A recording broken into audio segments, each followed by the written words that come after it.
Yo, Atlas speaking, and welcome back to the Atlas Fanfic channel. Today I'm back with part 9 of What If I Was Reborn in Naruto as a Prodigy Hyuga and Kaguya. Let the tale begin. Chapter 46. We were a year into the war and things seemed to be going fine. At least for me. For Konoha things could be better. We were getting slowly but surely pushed from grasp by IWA, while Kiri had taken up residence in Noodles and were prodding at our border. The only place that we seemed to be doing well was Frost.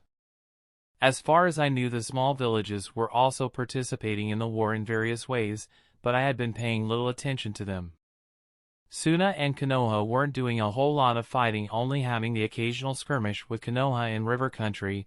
Suna was mainly fighting with IWA in Claw Country. All in all, things were going alright. I sat around pondering DNA and all its mysteries. According to Orochimaru, the main issue with trying to gain a bloodline was how malleable the body was. He said that children were the only ones who were still malleable enough to accept such a massive change to their DNA. That made me remember the woman with the mysterious healing bloodline. I'm pretty sure she was able to accept the cells of many different people and integrate them into herself. Though I could be wrong. I could barely remember what happened there. But could her bloodline make my body more malleable? I still had some of her cells. Perhaps it's worth looking into. Maybe the fault in her healing would be worth it. For clones, and I idly floated around in the hot springs. It wasn't something I had known about until I heard someone talking about it when I passed them. Part of the Naka River was diverted to the area to make hot springs. It was Konoha's tourist attraction and generated some income for the village. I had wanted the clones to go train some lightning techniques while I drifted around in the hot springs, but the clones were non-cooperative and decided that they would be taking a dip as well. I guess I'll have more memories of relaxing in the hot springs. I'd been in Konoha for 2 weeks now. I was halfway through my vacation. I didn't have much of a direction at the moment. Just some vague thoughts. Sigh. After going to the old house and taking my notebooks from the floorboards, I was left no less confused about which direction I should take. Stem cell vampire. I was done with this. I was theoretically immortal so long as I replaced my cells regularly. Super cool bone weapons. This worked, but not in the way I wanted it to.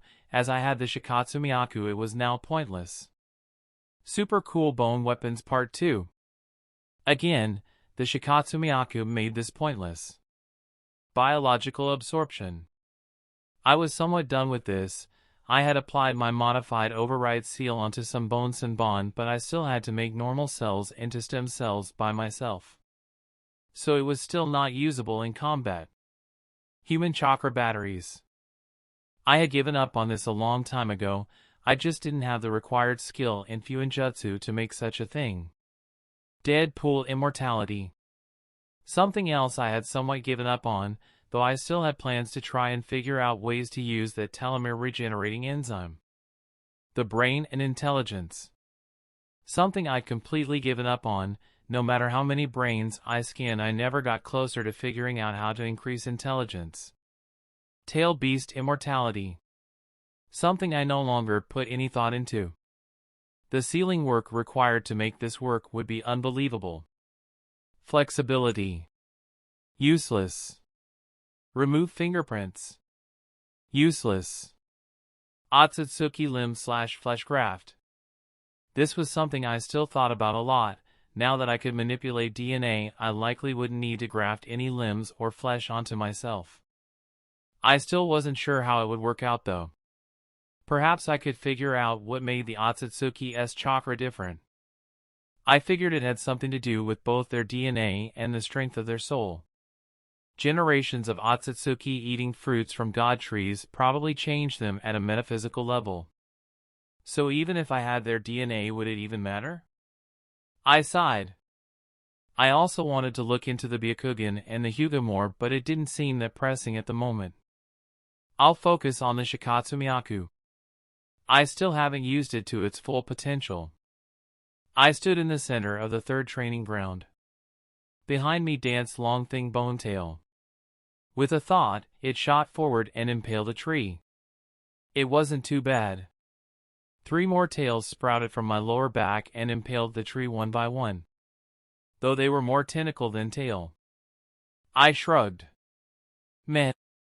My tail started receding and bone arms started to grow from my shoulders.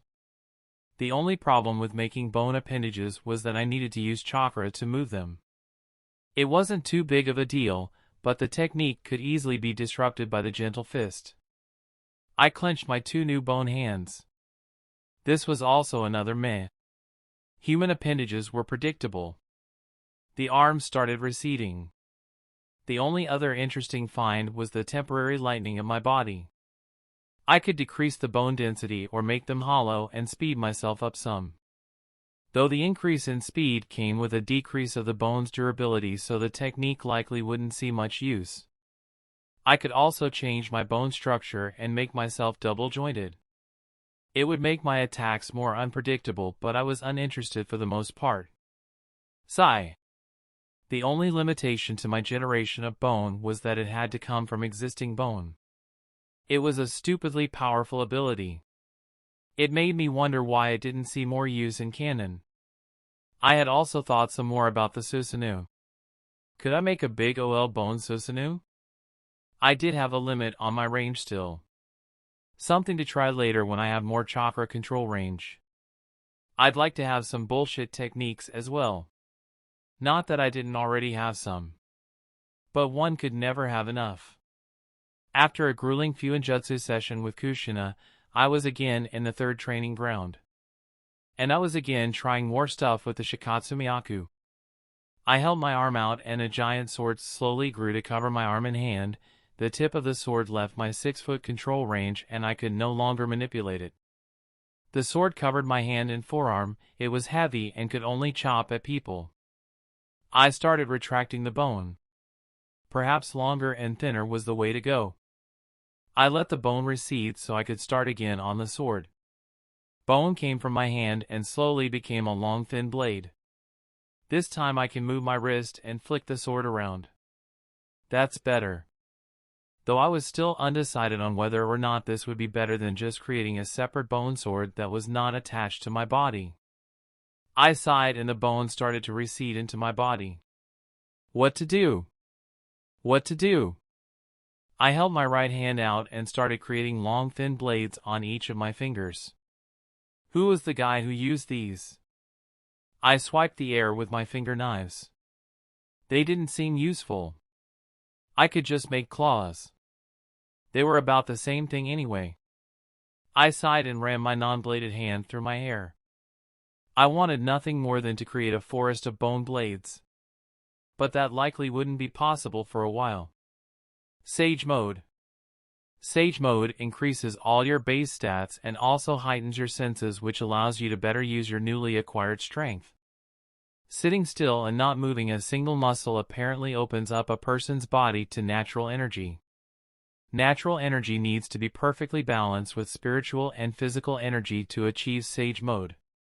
Too little natural energy and one won't be able to enter Sage Mode. Too much and one turns to stone. When one learns from the snakes at their stupid cave, they gain snake-like traits and the ability to manipulate their surroundings. When one learns from the toads, they gain toad-like traits and the ability to use the toad's special taijutsu. Harashima also had his own uninfluenced Sage Mode. There were no apparent animal traits or special abilities, meaning that Harashima perhaps taught himself. Kabuto was able to enter a permanent Sage Mode with Yugo's DNA/cells. 6-path Sage Mode makes one immune to any chakra attacks without Senjutsu chakra. All in all, I knew a fair amount about Sage Mode. Well, I did at the time I wrote this. Now it was mostly forgotten. Flipping through my notes had refreshed my memory a little, but I figured there was probably more to it than what I had written. Something to think on. Should I bother with Sage Mode? Naruto learned it in like a week. But he was the reincarnation of a quarter space god. And so was Hashirama. Jiraiya never mastered Sage Mode. Maybe when you were part space god you got an affinity for natural energy. But then again Kabuto learned it. So, it wasn't impossible for non-space gods. But then again Kabuto was barely human when he learned Sage Mode. Neither Minato nor Jiraiya could use Sage Mode. The only normal base humans couldn't use Sage Mode. That didn't bode well for me. As long as no one could overcome my absurdly strong defense and amazing speed, I was pretty much unstoppable. Unless I ran out of chakra. Or someone sealed me. Or used an unbreakable Sharingan Jinjutsu on me. Or used an unstoppable Sharingan fire on me. Or hit me with a perfect Susanoo. So, all in all, I was pretty confident I had a chance with everyone but Sharingan users. Or Rinnegan users. Or Tensegan users. Or even Sage Mode users. Or the third or fourth Raikages. Or any of the Hokages. Or most of the Jinchuriki. Or the Space Gods. Was I still weak? Kinda. But which direction do I go in now? I sighed as I sent the last of my chakra into my seal. My reserves were growing with the onset of puberty. Puberty had hit me hard and fast. I was now overly emotional and had frequent voice cracks. My arms, legs, hands, and feet seemed to have gone through a growth spurt and left the rest of my body behind. Overall, it was quite the experience. I had forgotten about this part of my previous life. Mystery Woman's DNA was unusual. There wasn't much that was different about the genes corresponding to her physical body. But a lot was going on with the genes that were responsible for a person's chakra composition. They were different but not foreign like the genes from the Otsutsuki were. A human mutation that had nothing to do with the Otsutsuki.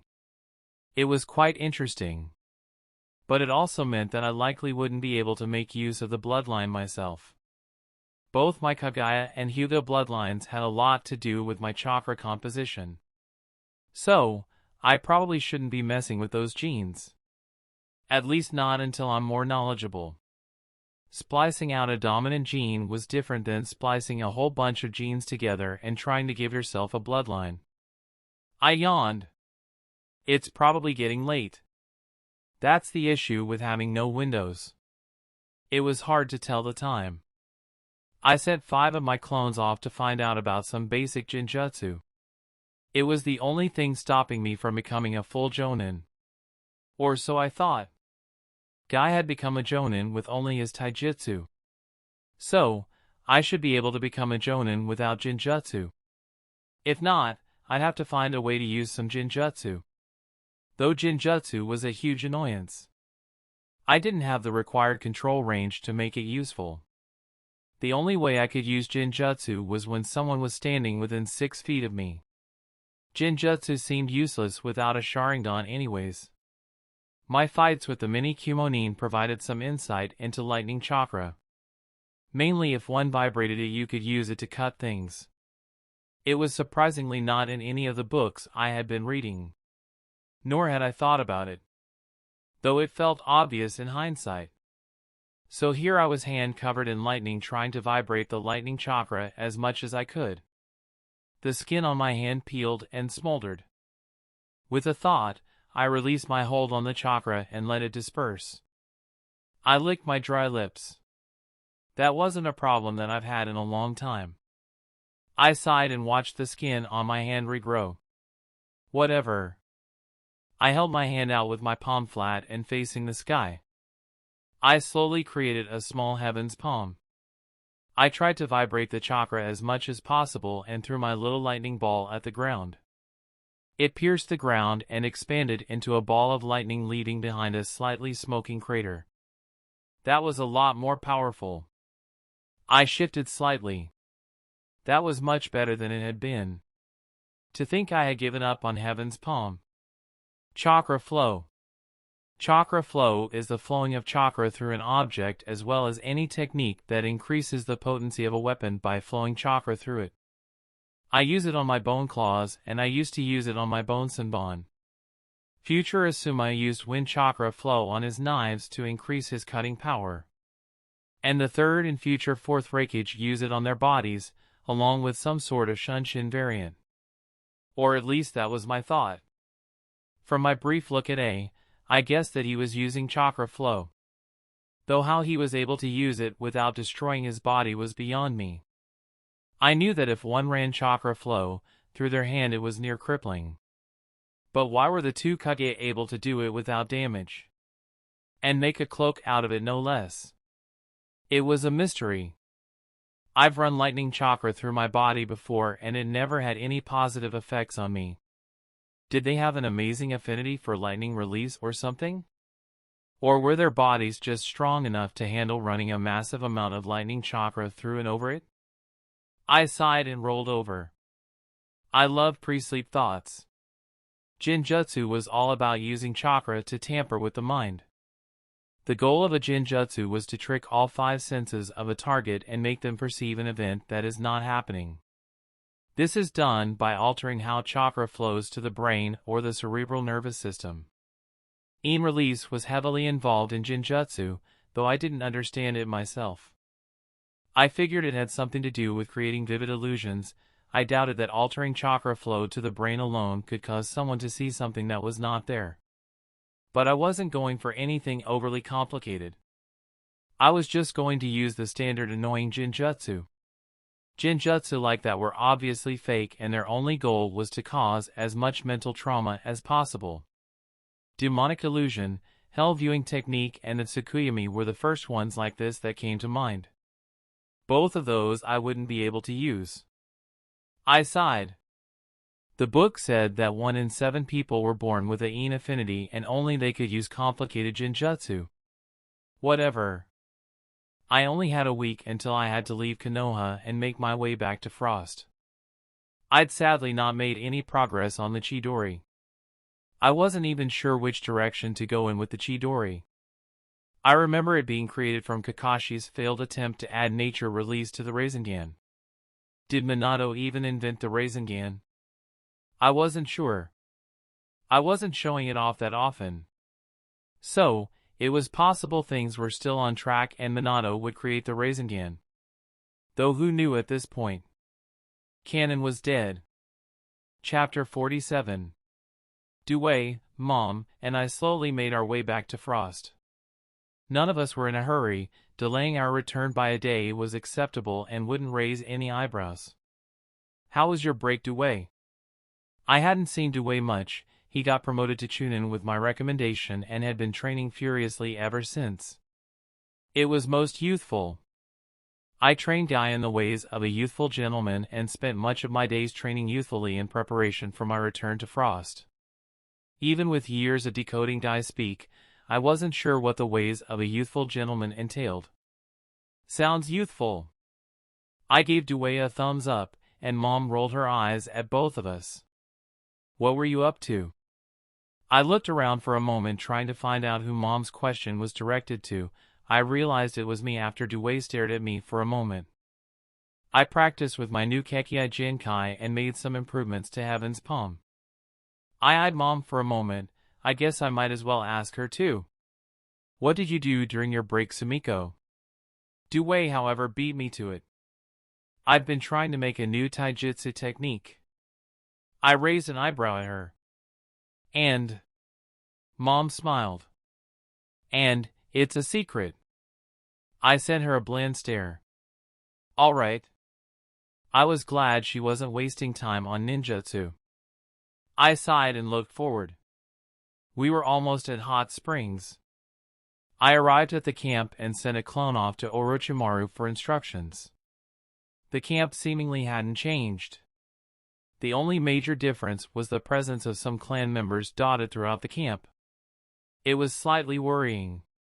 Either there was a large battle that went unfavorably or 200 or so people went on break and needed to be replaced. The latter was sadly less likely. Long time no see. I gave an annoyed-looking Orochimaru a nod. Shiro. Orochimaru nodded back and continued studying a map he was leaning over. So, I see a lot of new faces. What happened when I was away? Orochimaru took a deep breath before replying. The third breakage happened. I hummed, feeling thankful for my timely break. It's unusual for a Kaguya to leave his village. It truly was. The Kaguyas took no missions and weren't supposed to leave their villages. Indeed, Orochimaru didn't look up from the map. He came, decimated our forces for a while before becoming bored and leaving. I hummed again. It sounded about right. In canon, the third Raikage was known for facing 10,000 shinobi alone. Though I forgot what nation they came from. Has anything changed that I need to know about? Orochimaru shook his head. Nothing that comes to mind. I just nodded and started heading towards the exit. Alright, thanks sensei. I eyed him from over my shoulder as I left. His demeanor was slightly different. I put it out of my mind for the moment. I needed to see if my minions survived. Sadly, only one of my minions survived. It was a female jonin named Osada Aomi. She had accompanied me on my second mission in Frost. Sadly, she wasn't even one of my top 3 favorite minions. I eyed her missing arm for a moment before looking at her sleeping face. I grabbed the clipboard at the end of her bed and gave it a quick look. She's in a coma. Due to a traumatic head injury. It said she had been this way for a week. I sighed. I placed my hand on her head and hit her with the diagnostic jutsu. Slight swelling. My hand was covered in a green glow and I proceeded to leave a good amount of healing chakra in her brain. There wasn't much more I could do for her. Let me know if she awakens. I turned and stared at a medic Nin who had been shadowing me. If I don't hear about it immediately. I tilted my head slightly and smiled at him. He froze and stood unmoving.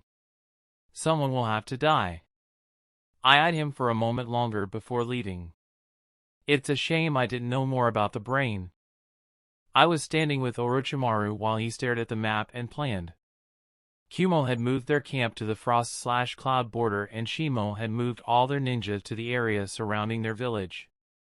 After I left, Minato and Orochimaru fought with A and B twice more before the current Raikage came and fucked shit up on the only day Minato wasn't there.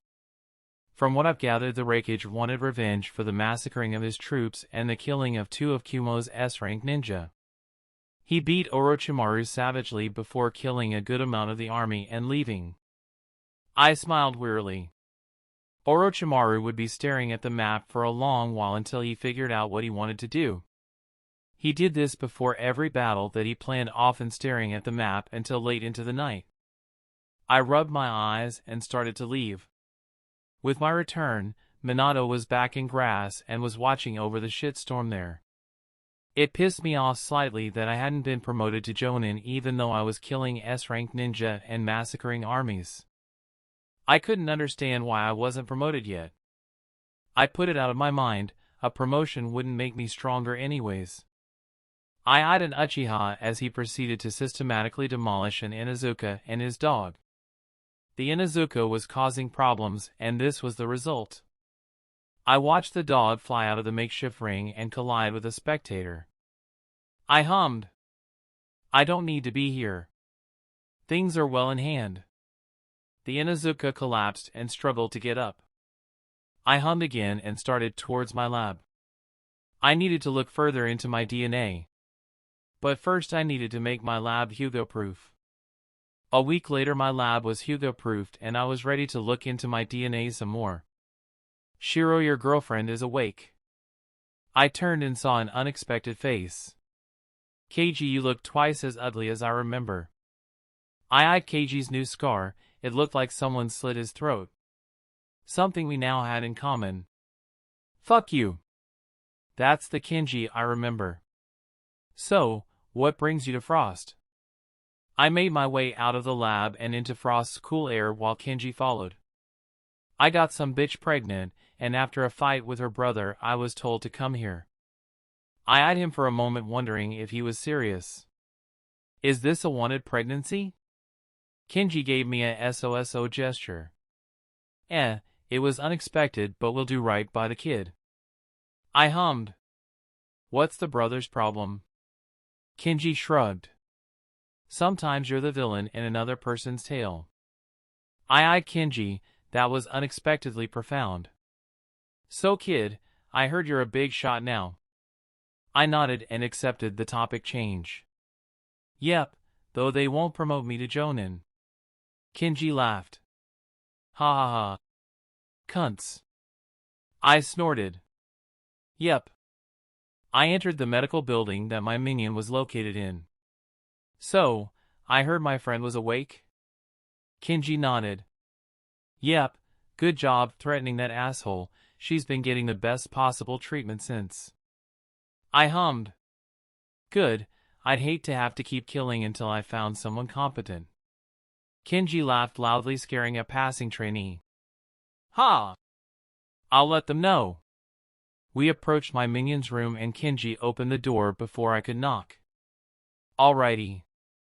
My minion was still in bed, so I proceeded to her bedside and looked at her. She looked dead in the eyes, and slightly gaunt. She wasn't a happy camper. Kenji, can you go get me one of the prisoners? Kenji nodded.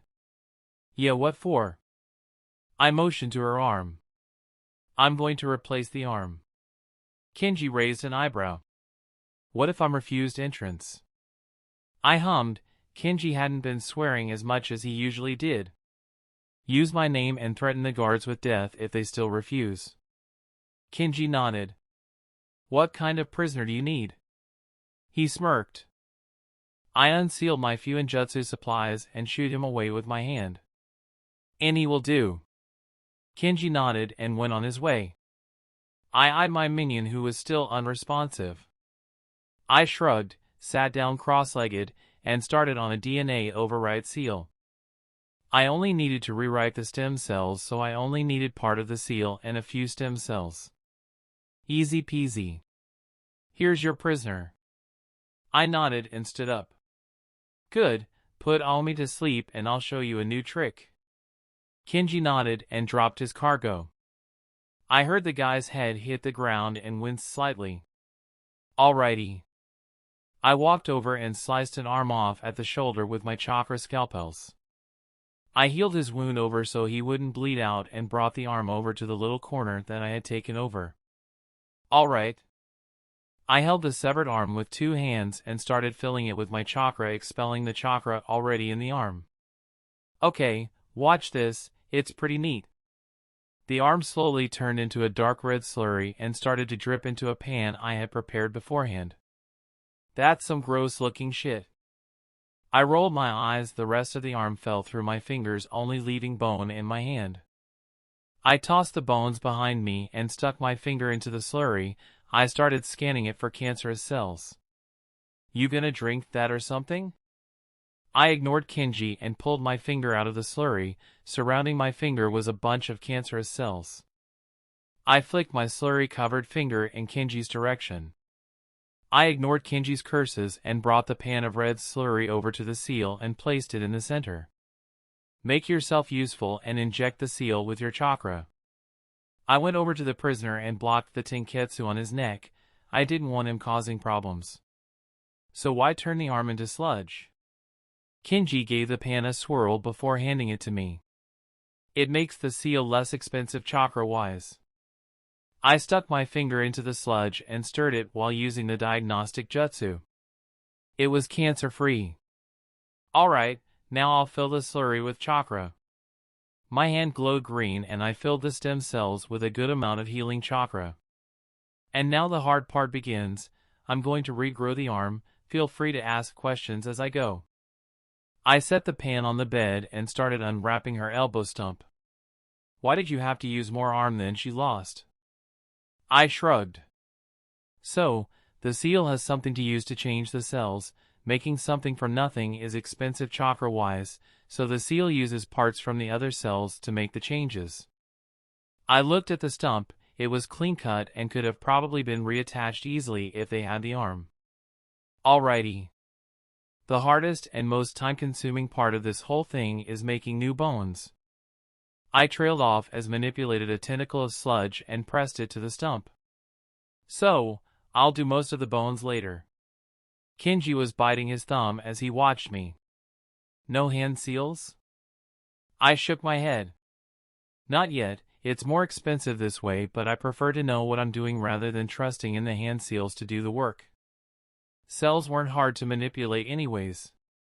What did you even need me for? Kenji sent me a slightly hostile look. I hummed and tapped my chin with a finger. I needed someone to power the seal. Kenji grunted. Yeah, I figured. I rolled my eyes and focused back onto my task. Wow. I nodded. Bones seemed to be easier to do than I remembered. Perhaps a happy side effect of the Shikatsu Miyaku. Alright, I've got stuff to do, let me know how she's doing when she wakes. Kenji sent me a nod. I turned and made my way out of the room. Don't forget to get rid of the prisoner. The whole ordeal was surprisingly less annoying and time-consuming than I thought it would be. Perhaps my young affinity at work. My chakra was feeling warmer both to myself and others who were sensors. Though hopefully, it wouldn't cause me problems, Fuinjutsu had some connections to Yin release as did Jinjutsu and my lightning constructs. It was just that my chakra needed to lean more towards spiritual energy than physical energy when I formed constructs. Yin gave form to things that didn't already have it. Hopefully, a yang affinity didn't affect my ability to use lightning constructs. Something to test in any case. Lightning constructs were doing okay. I slashed the air with my tiny lightning knife. I studied it for a moment before releasing my hold on the chakra and letting it disperse. I might as well do one more experiment while I was here. A blade of bone grew on the edge of my hand. I coated it in lightning chakra and chopped at the air. I didn't have anything I could chop at in my lab. I let the chakra disperse and withdrew the bone. I'm not sure if it'll work out, but I guess I'll see soon. Orochimaru seemed to be planning some sort of attack. I'll have plenty of time to test out some ideas I had. Orochimaru continued to stare at the map, and I, the ever-dutiful assistant, stood and stared at the map as well. Well, a clone was. I was checking in on my minion who had gained an arm but was still very traumatized. A severe case of mutism, whether it is neurogenic or psychogenic remains to be seen. Meaning she has brain damage or is extremely traumatized and can no longer speak. I eyed her as she ate some hospital soup. Are you feeling better? She nodded at me and continued to slowly eat her soup. Are you interested in continuing your career, or are you done with the ninja life? She eyed me for a second, shrugged, and went back to eating her soup. I leaned against the wall. It sucked that I would have to get new minions. My train of thought was interrupted when Kenji walked in and stared at me. What? Kenji eyed me for a moment before looking back at me. Will you teach me the arm thing? I shrugged. Are you any good at Fuinjutsu? Kenji shook his head. I'd never had the patience to learn that shit. I sent Kenji a half smile. Fuinjutsu is kinda the most important part of the whole thing. Aomi seemed to be interested in the conversation, as was Kenji. If you had a yang affinity or the person you were healing had great vitality, you probably could still use the technique. The yang affinity was a complete guess on my part, but if someone was an Uzumaki or Senji, you could probably remake a limb without too much trouble or adverse effects.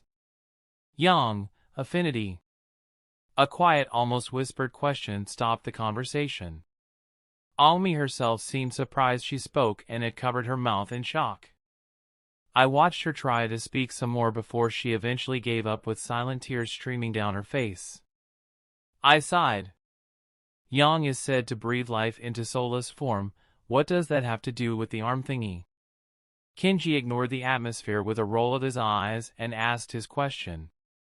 If you have a yang affinity or your chakra leans more toward yang, then medical jutsu has better effects.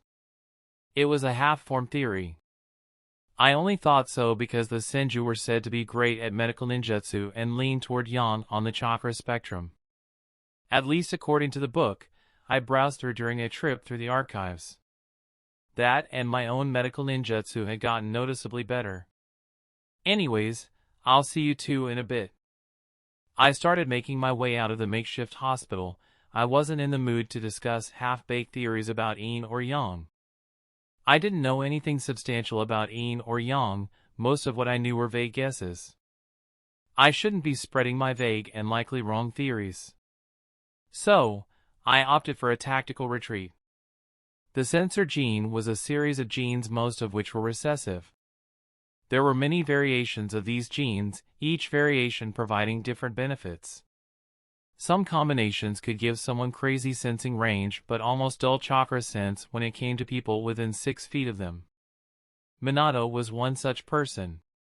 Some combinations could give someone average or medium range but an amazing sense for detail. Mom was one such person, according to her anyway. Or some combinations could give someone Karen-like chakra senses. If that was even the right name. I've forgotten a lot nowadays. I scratched my nose and ignored the thought. Sigh. To get the best result for the sensor genes would require a lot of study of different DNA. I wonder if Orochimaru had done any research on the sensing genes. It would save me a lot of time if he did. He did have a lot of stuff about DNA and personality traits. And loads more about DNA and body structure. And even more about DNA and chakra. So hopefully the whole sensor DNA thing will go well. If not, I'll have to do the research myself. Which wasn't a bad thing. It was just super time consuming without doing messy experiments. And messy experiments were something I wanted to keep to a minimum. Shiro, are those cigarettes in your pocket? Shiro shrugged. No, it's a conversation starter. Sumiko didn't look amused. It's what? Shiro shrugged again, looking annoyed with his mother. If a pretty girl asks for a cigarette, I can give her some and use it to start a conversation. Shiro trailed off as Sumiko's frown deepened. Thus, they are not cigarettes, they are conversation starters. Shiro continued only to trail off at Sumiko's glare. Get rid of them. His mother spoke with a growl, making me flinch instinctively. Sumiko saw me flinch and looked apologetic. Sorry, sweetie, don't be nervous, I don't mean any harm. She approached me while she spoke, making me flinch again and back away from her. It's fine, I'm still a little jumpy is all. I held my notepad up and sent her a serene smile, trying to show her I was okay. I heard a snort behind me and saw Shiro giving his mother a disapproving look. Stop scaring my minion, that's my job. He continued with his disapproving look even as his mother gave a disapproving look of her own. Stop calling her your minion, she's a person, use her name. Sumiko turned and started leaving. Shiro made faces at her back as she went and only stopped when the door shut. Sigh. Shiro sighed, picked his cigarettes out of the garbage, and pocketed them. Welp! Let's go, I've got experiments to do and children to orphan. With a dark chuckle, Shiro stepped through a curtain and into his lab. I followed behind at a sedate pace, not feeling all that eager to begin my minionhood. I brushed the curtain aside and met eyes with a woman strapped to a table. I stopped where I stood and gauged from what I was seeing. Don't feel too bad, she can't feel a thing. Shiro placed a bin under me and gave me a reassuring back rub while directing my line of sight away from the woman. I pushed him away and pointed at the woman. Why? I tried to speak more but the words wouldn't come out. I looked into Shiro's eyes, trying to show him what I was feeling. Believe it or not, this is a good deed. Shiro brushed my hair away and stared into my eyes. I try to use the women first because what awaits them in the prisons is worse. Shiro looked away. Sigh. I experiment on them first so they don't spend hours in the prisons getting raped repeatedly over and over again every time someone has the urge. Shiro pointed to the woman and my eyes were drawn to her again. Orochimaru doesn't care what happens to the prisoners and lets anyone have free rein as long as they're left alive. Shiro grabbed me by the shoulder and started leading me out of the room. I turned my eyes away from the woman with mixed emotions. I wasn't sure how I was feeling. The reality is that what I'm doing is awful and irredeemable. I sensed it but there and I was right. But, should they stay in prison they will die anyway and suffer for as long as they are needed. Shiro started towards a cupboard. I don't enjoy what I do, but human experimentation gets faster results and saves the prisoners from arguably more suffering. Shiro grabbed a cup from the cupboard and started filling it with water from his canteen. Shiro handed me the glass. Though I saved the women from suffering, the same can't be said about the men, but they were going to die regardless, though. Shiro trailed off for a moment. With their deaths, Konoha advances. Shiro trailed off again and looked at me deeply. I understand if you don't want to work with me, but as I said before, being my minion is a good opportunity to learn more and strengthen yourself while staying away from the direct fighting. Shiro held the stare for a moment more before looking away. Things were silent and for the first time in my life, I thought I might need a cigarette. It might help you if you find a reason to justify the experiments. Shiro spoke and stared at the ceiling blankly. And I stared at him. I justify it by telling myself that their death brings advancement and that their deaths weren't pointless. Shiro hummed and tapped his chin. By sacrificing the wicked, a better world is created. It's my favorite quote. Shiro shrugged. It suits the situation somewhat. By sacrificing the wicked, a better world is created. Every death brought advancement to Konoha, whether it be jutsu advancement or knowledge. Every death would help Konoha advance and stand above other nations. Every death brought with its knowledge that would strengthen future generations, ensuring they were more knowledgeable than their parents. Every death wasn't meaningless. Every death brings advancement. I mumbled. Shiro sent me a smile. That's the spirit. Shiro lost his smile and turned to me. But in the end, justify it all you want, but what you're doing will still be irredeemable. Shiro stood up and started towards the exit. Take a break, and if you still want to work with me, come see me in a few days. Well. Shiro paused at the door. Sorry for rambling, I hope it helped. Shiro trailed off as he left the room and I was left alone with my thoughts. I should have known Shiro's offer was too good to be true. But did I have any other choice? I buried my face in my hands. By sacrificing the wicked, a better world is created. Every sacrifice brings advancement. But would it be worth it? I didn't want to be weak. I wanted to know more. See more. And be able to do more. I didn't ever want to be helpless. And perhaps I won't be as helpless if I accept Shiro's offer.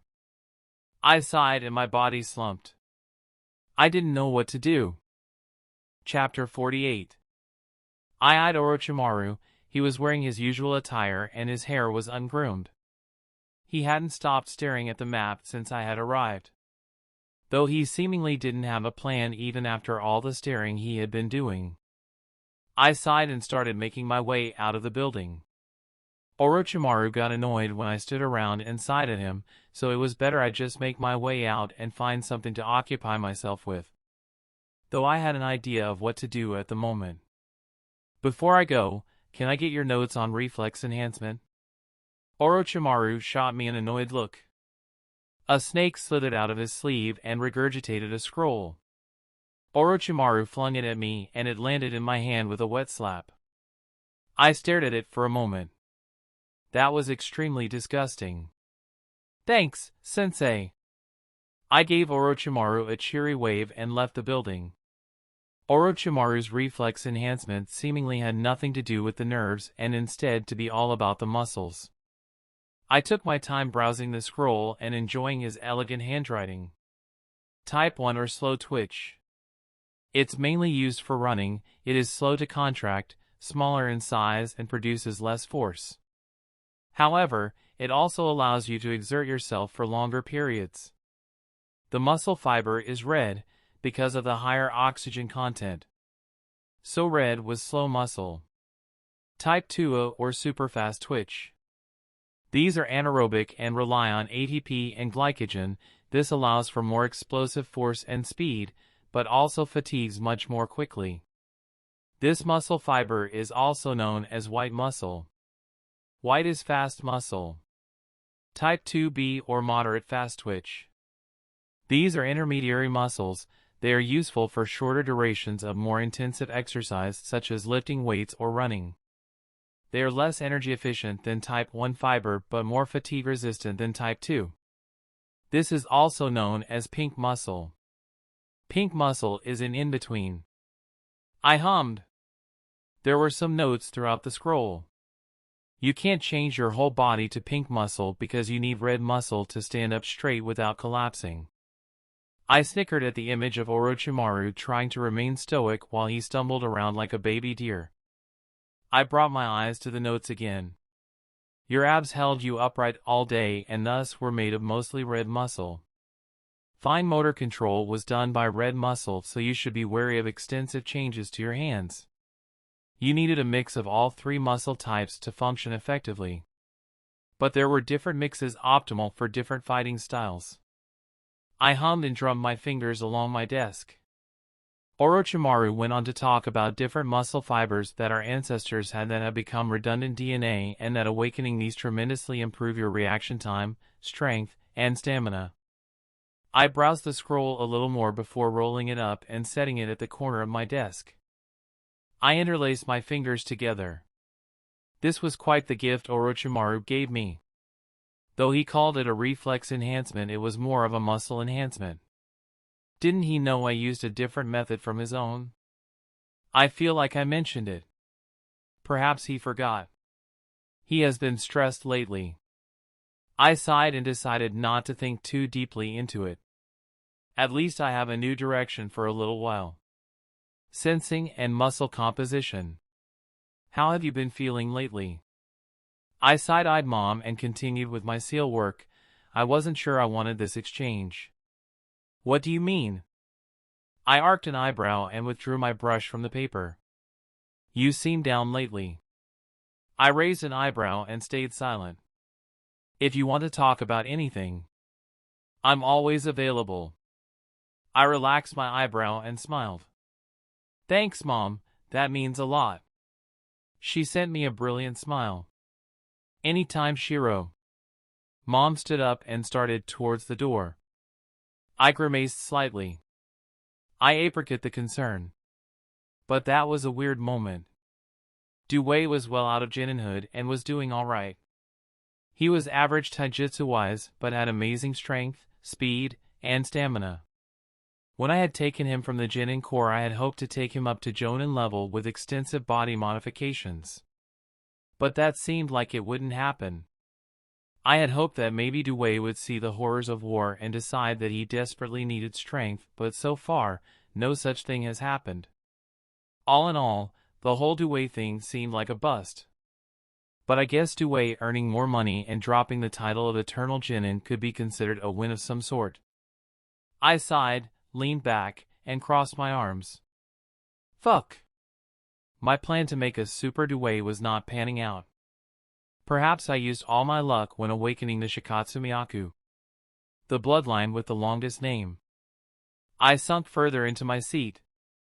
I think it's time I start on the muscles. I couldn't go full body pink muscle, but perhaps I'd max it out. My stamina was crazy anyway. Perhaps messing with my muscles would change that though. I'll just have to find the golden ratio then. Sigh. I stared at the ceiling and smiled. I still haven't finished with stem cells or DNA. So, there was still more to explore. My minion was out of the field hospital and opted to stay in Frost. Which was good as I need someone to boss around. All me, we're doing some body enhancements. She nodded silently. Alrighty. Get some prisoners, 3 should do. She nodded hesitantly and started making her way to the door. I decided that I'll teach her as I go. Maybe she could be my Kabuto. Or my Sasuke. I wasn't stealing any bodies or being overly evil, so there shouldn't be any betrayal.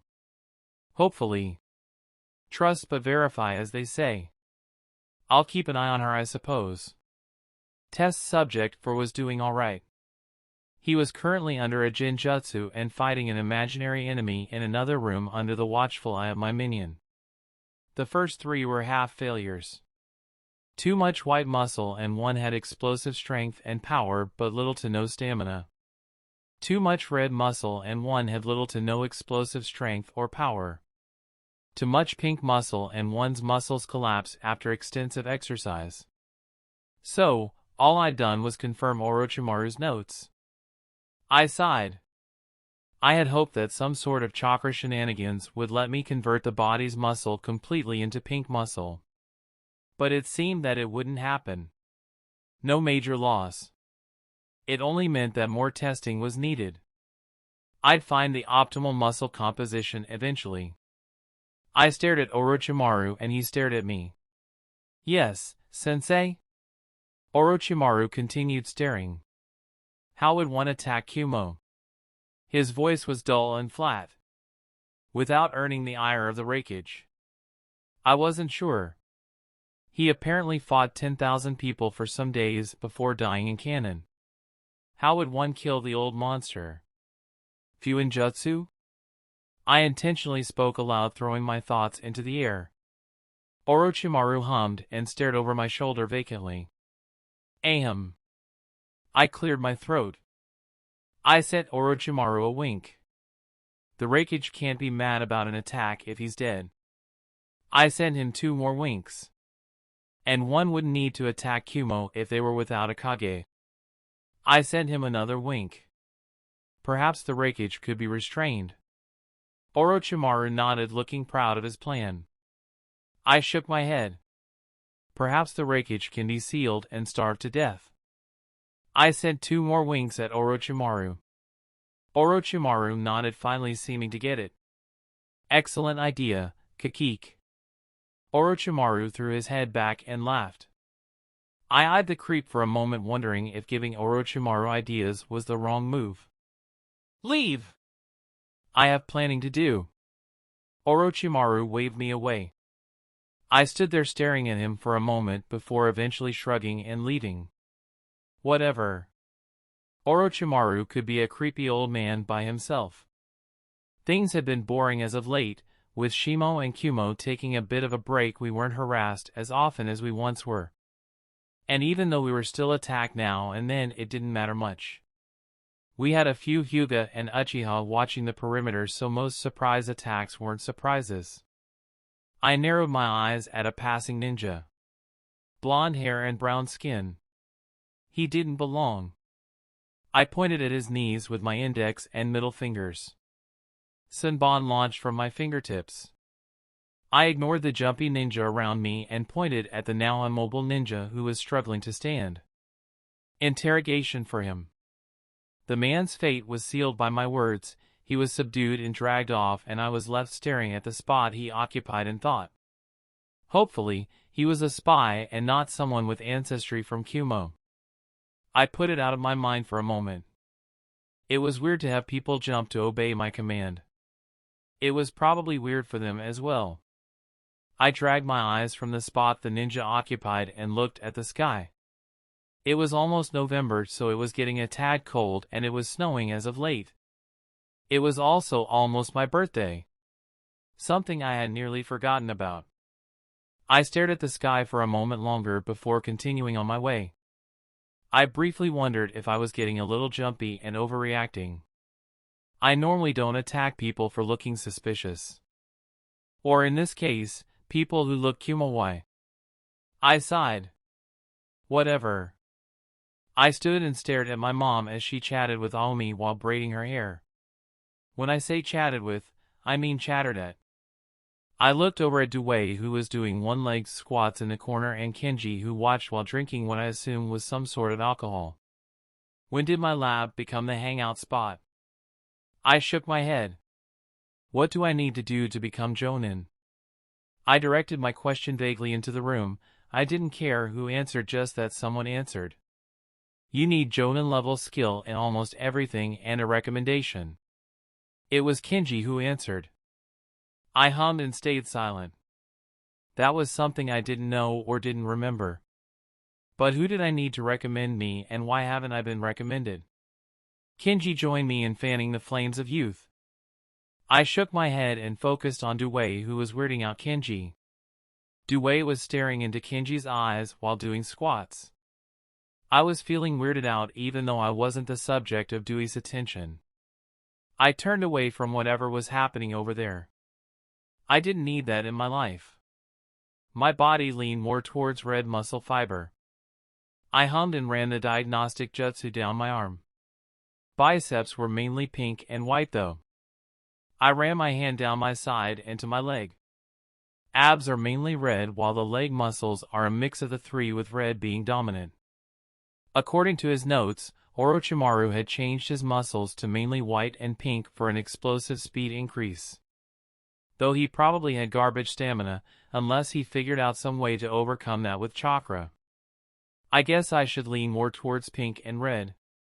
I was a taijutsu-focused fighter. I needed stamina after all. What do you think, Aomi? Aomi of course remained silent but was pointing at my blonde-haired test subject strapped to the table. More tests then. She nodded firmly and held 5 fingers up. 5 more. I was already comfortable with doing it to myself. I wasn't sure I needed to waste more life on this endeavor. I guess it doesn't hurt to do more tests. Though Orochimaru might get annoyed at our rapid use of prisoners. But perhaps that wouldn't be an issue, he has been busy as of late. And we needed to do some stuff with DNA again. So perhaps 5 more was ideal. How's your chakra control coming?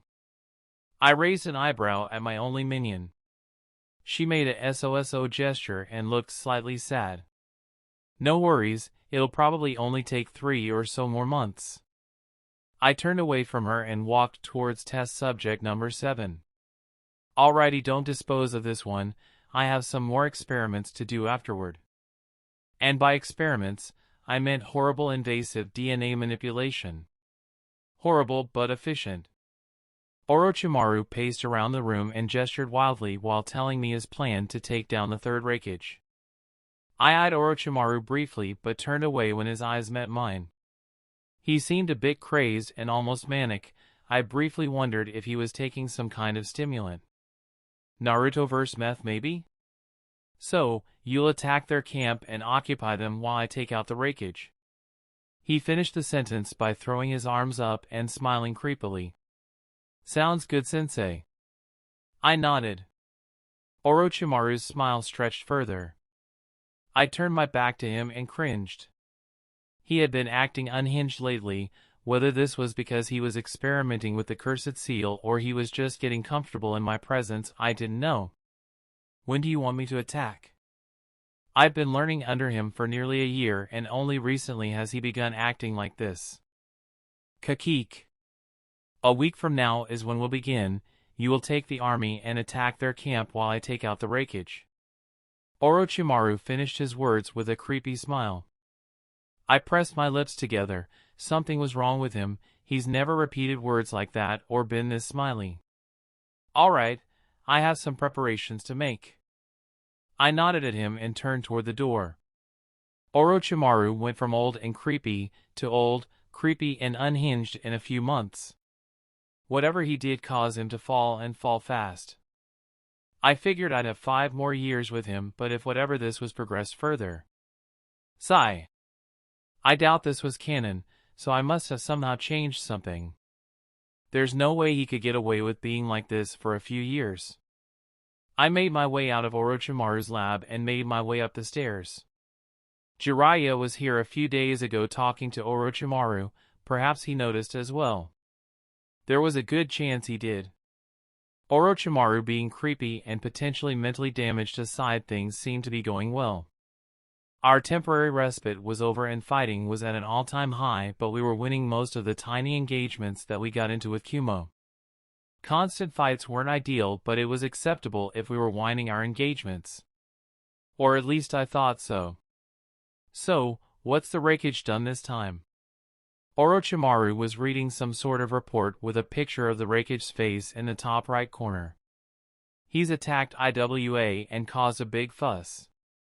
Orochimaru's voice was dull and without inflection.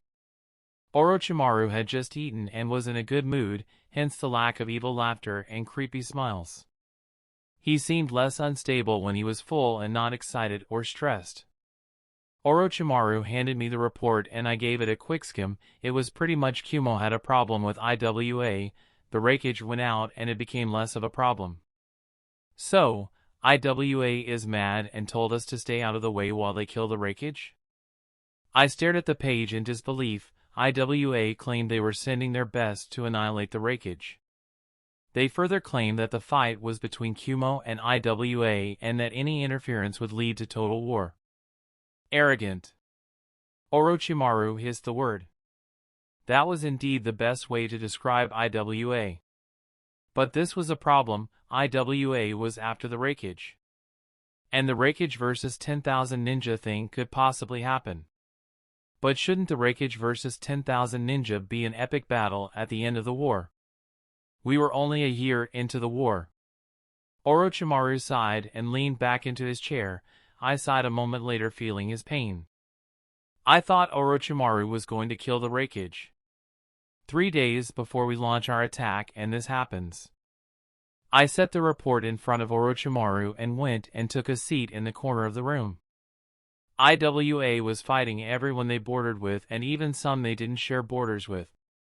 And they were winning for the most part. Though they were heavily using their Jinchuriki, so perhaps that was why. As far as I knew, most of the other villages used their Jinchuriki as little as possible. IWA and Kumo were the exceptions as far as I knew. I glanced at Orochimaru, who was silent and seemed lost in thought. He doesn't seem affected for the most part. I released a heavy breath. At least there wouldn't be another bloodbath for a while. Perhaps it was time to expand my reserves. I had wanted to wait a little longer. But perhaps now was the ideal time. My current genetic limit for chakra was about high Kaguya level, which wasn't bad. It was better than what a majority of people in the Naruto verse were working with. That combined with my ridiculous chakra density put me in the upper Kaguya range in terms of chakra. Though there was a chance that could somehow change and get better. With the addition of the Shikatsu Myaku, my physical energy and chakra had changed, so there could be some further positive changes. I put it out of my mind, crossed my arms, and drummed my fingers on my opposite arms. Orochimaru, being slightly unhinged, seemed to be working in my favor. He was getting fast and loose with his research notes, but didn't seem to want to teach me anymore. He wouldn't let me watch or participate in any of his experiments or research. But if I wanted something, I just had to ask and he would give it to me, before shooing me away. So here I was sitting in front of a table full of scrolls, which contained information about spiritual energy and its interaction with chakra. I was trying to get his research on the soul without explicitly asking for it. So far it hasn't worked out, but maybe in the future, I'll get my hands on it. I sighed. Muscle stuff, then chakra expansion stuff, and then sensor DNA stuff. I had things to occupy myself with for the next few months. I'd also need to train my control up again. If I went slow, hopefully that wouldn't be much of a problem. I watched our test subject as he fought an imaginary enemy with speed and strength that he didn't possess a week ago. It wasn't as much of an improvement as I thought it would be, but it was an improvement. I sighed and looked at Aomi. She had been the one driving this research. I figured she wanted to enhance her reflexes and was making sure it was safe. Super Dewey was a bust. But maybe Super Aomi was possible. Aomi, are you interested in undergoing the muscle enhancement? I said while eyeing her. She jumped slightly and turned to look at me with wide eyes. I'm going to be expanding my reserves and will lose some chakra control temporarily, so if you want to do it, decide within the next week or you'll lose the opportunity temporarily. Aomi was still wide-eyed and nodded slowly. I hummed and started circling her, eyeing her as I did so. A sword and fire ninjutsu were her main weapons, though she was also skilled in throwing weapons. So, perhaps a boost to her speed and reflexes would do her good. I watched Aomi tense as I exited her field of view while I circled. I continued circling and came into her view. She relaxed ever so slightly but was still tense. I stopped my circling and stood in front of her. You should learn chakra flow, it would up your damage a lot. I stared into her eyes and purple met brown. I tilted my head and stared at her. Perhaps changing her hair and eye color could remove the curse of being cannon fodder. But what coloring would make Aomi less killable looking? I narrowed my eyes and Aomi flinched. I sighed and started making my way towards my almost forgotten test subject. He was now useless, so back to the prison he went. He might be used later. I raised an eyebrow when I heard an explosion in the distance but ignored it and went back to my reading. Bang asterisk. My peaceful reading was interrupted by a panicked Aburame who now stood in the doorway after slamming my poor door. Shiro-sama, we're being attacked.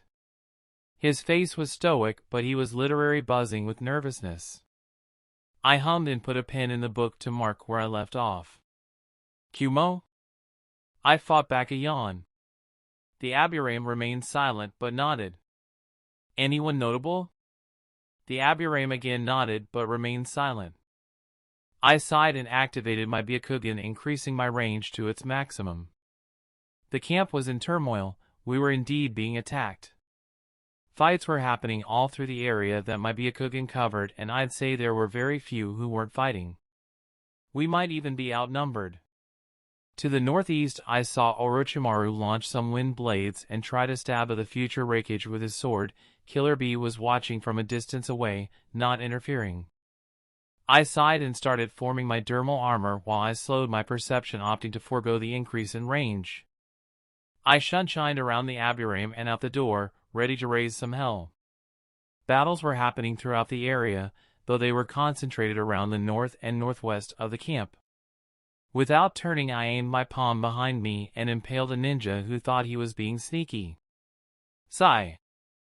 I stared at 3 approaching ninjas who had foregone their opponents in favor of running to their death. I wonder if I sighed too much. I dogged a sword to the face and aimed my palm at the fastest ninja and impaled him with a bone spear. I then aimed my palms at the 2 remaining ninjas and impaled them with bone spears as well. I waved some Konohanin who wanted to help away and took a second to look over the area. I saw 3 more ninjas notice me and break off from their fights and head towards me. I raised an eyebrow at this, squatted slightly and grabbed a handle that had burst from my knee and pulled. My flesh sealed up and I was left holding a long thin bone sword. I sighed and coated it in lightning while giving it a taunting wave at my approaching enemies. One of the ninjas wasn't amused and tossed a handful of lightning-coated shuriken at me. I sidestepped them and held a hand out, allowing one to hit my palm. Clack asterisk. The shuriken cut my skin but bounced off my armor with a satisfying clack. I gave a pleased nod and shunshined to the ninja who had thrown them. I swung my sword and my opponent raised a kunai to block it. My sword cut through the kunai and then through the surprised ninja who had a look of disbelief on his face even as his torso and head separated, never to meet again. I tilted my head and avoided a kunai that had been thrown at my face by someone a little ways away. Ah! I forgot my bone mask. A smooth featureless mask formed over my face and I nodded. Good to go. I shunshined and cut one of my other pursuers in half and shunshined again and cut the third in half as well. I stopped, ran a hand over my clothes while waiting for another attack. My clothes were whole and undamaged and no one seemed to want to run at me and die. Maybe I won't have to buy more clothes after this battle. I smiled under my mask and shunshined into a group of ninja.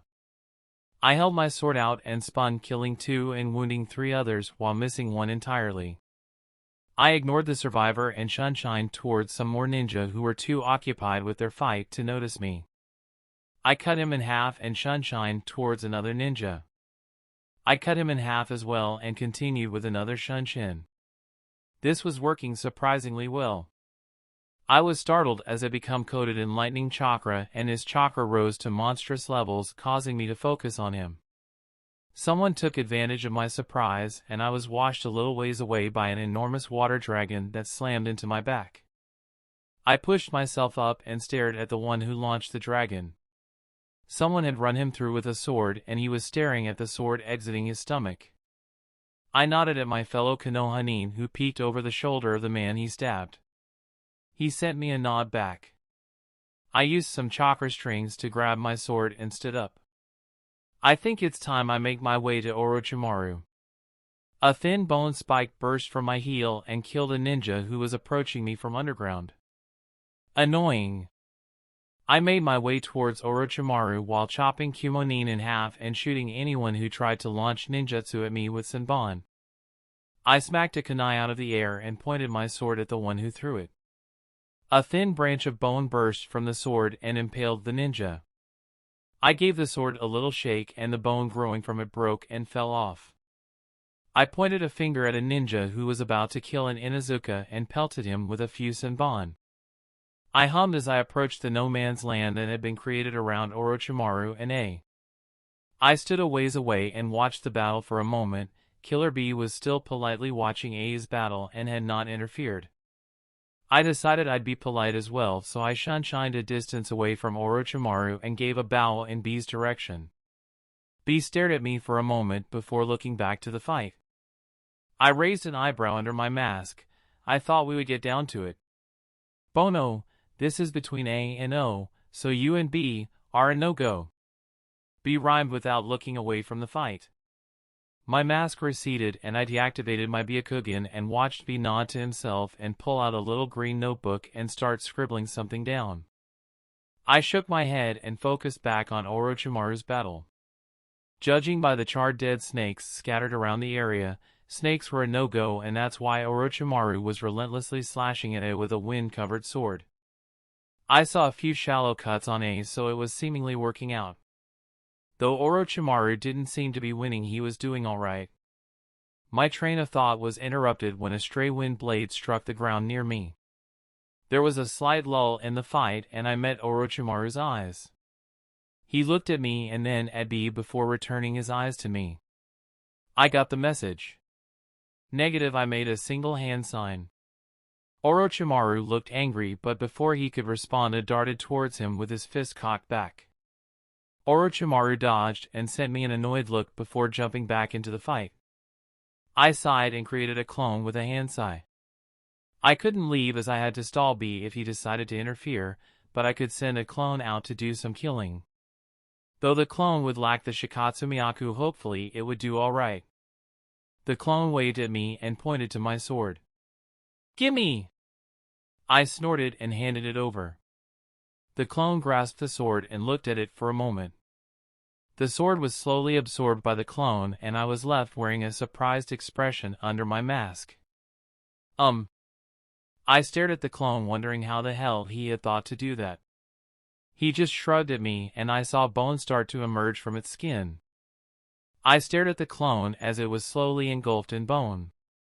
Eventually, the clone was completely covered in a spiky bone armor and he gave me a cheeky wave before he left in a slow shunshin that kicked up a trail of dust. I watched him leave for a moment before I dragged my eyes back to the fight. If the clone had stayed a little longer, I would have made him stay here. Perhaps that's why he left so quickly. The sound of a roaring while he sped towards Orochimaru pulled me from my idle thoughts. I stared blankly while I caught Orochimaru in the chest with a lariat, crushing Orochimaru's ribs in the process. Wasn't Macho Man Randy Savage the one who made the lariat popular? I'd seen a couple of pro wrestling moves thrown around so far. Perhaps A's fighting style was based on pro wrestling. Macho Man A. Snort asterisk. I haven't seen any other Kumonin use wrestling moves. Perhaps the Raikage fights like this as well. Both my eyebrows rose when Orochimaru stood and was seemingly unaffected by his collapsed ribcage. Orochimaru jumped away from A and looked to be rather annoyed by his crushed ribs. Orochimaru made a hand seal and mud started to flow from the ground before becoming person-shaped and eventually taking on the appearance of Orochimaru. The clone ran at A and was unsurprisingly defeated with a chop to the neck. It turned into mud. reformed, and then launched wind blades at A. Orochimaru had used this time to heal his chest and was now back in fighting shape. I was slightly surprised he didn't just shed his skin, but I figured he had some sort of plan.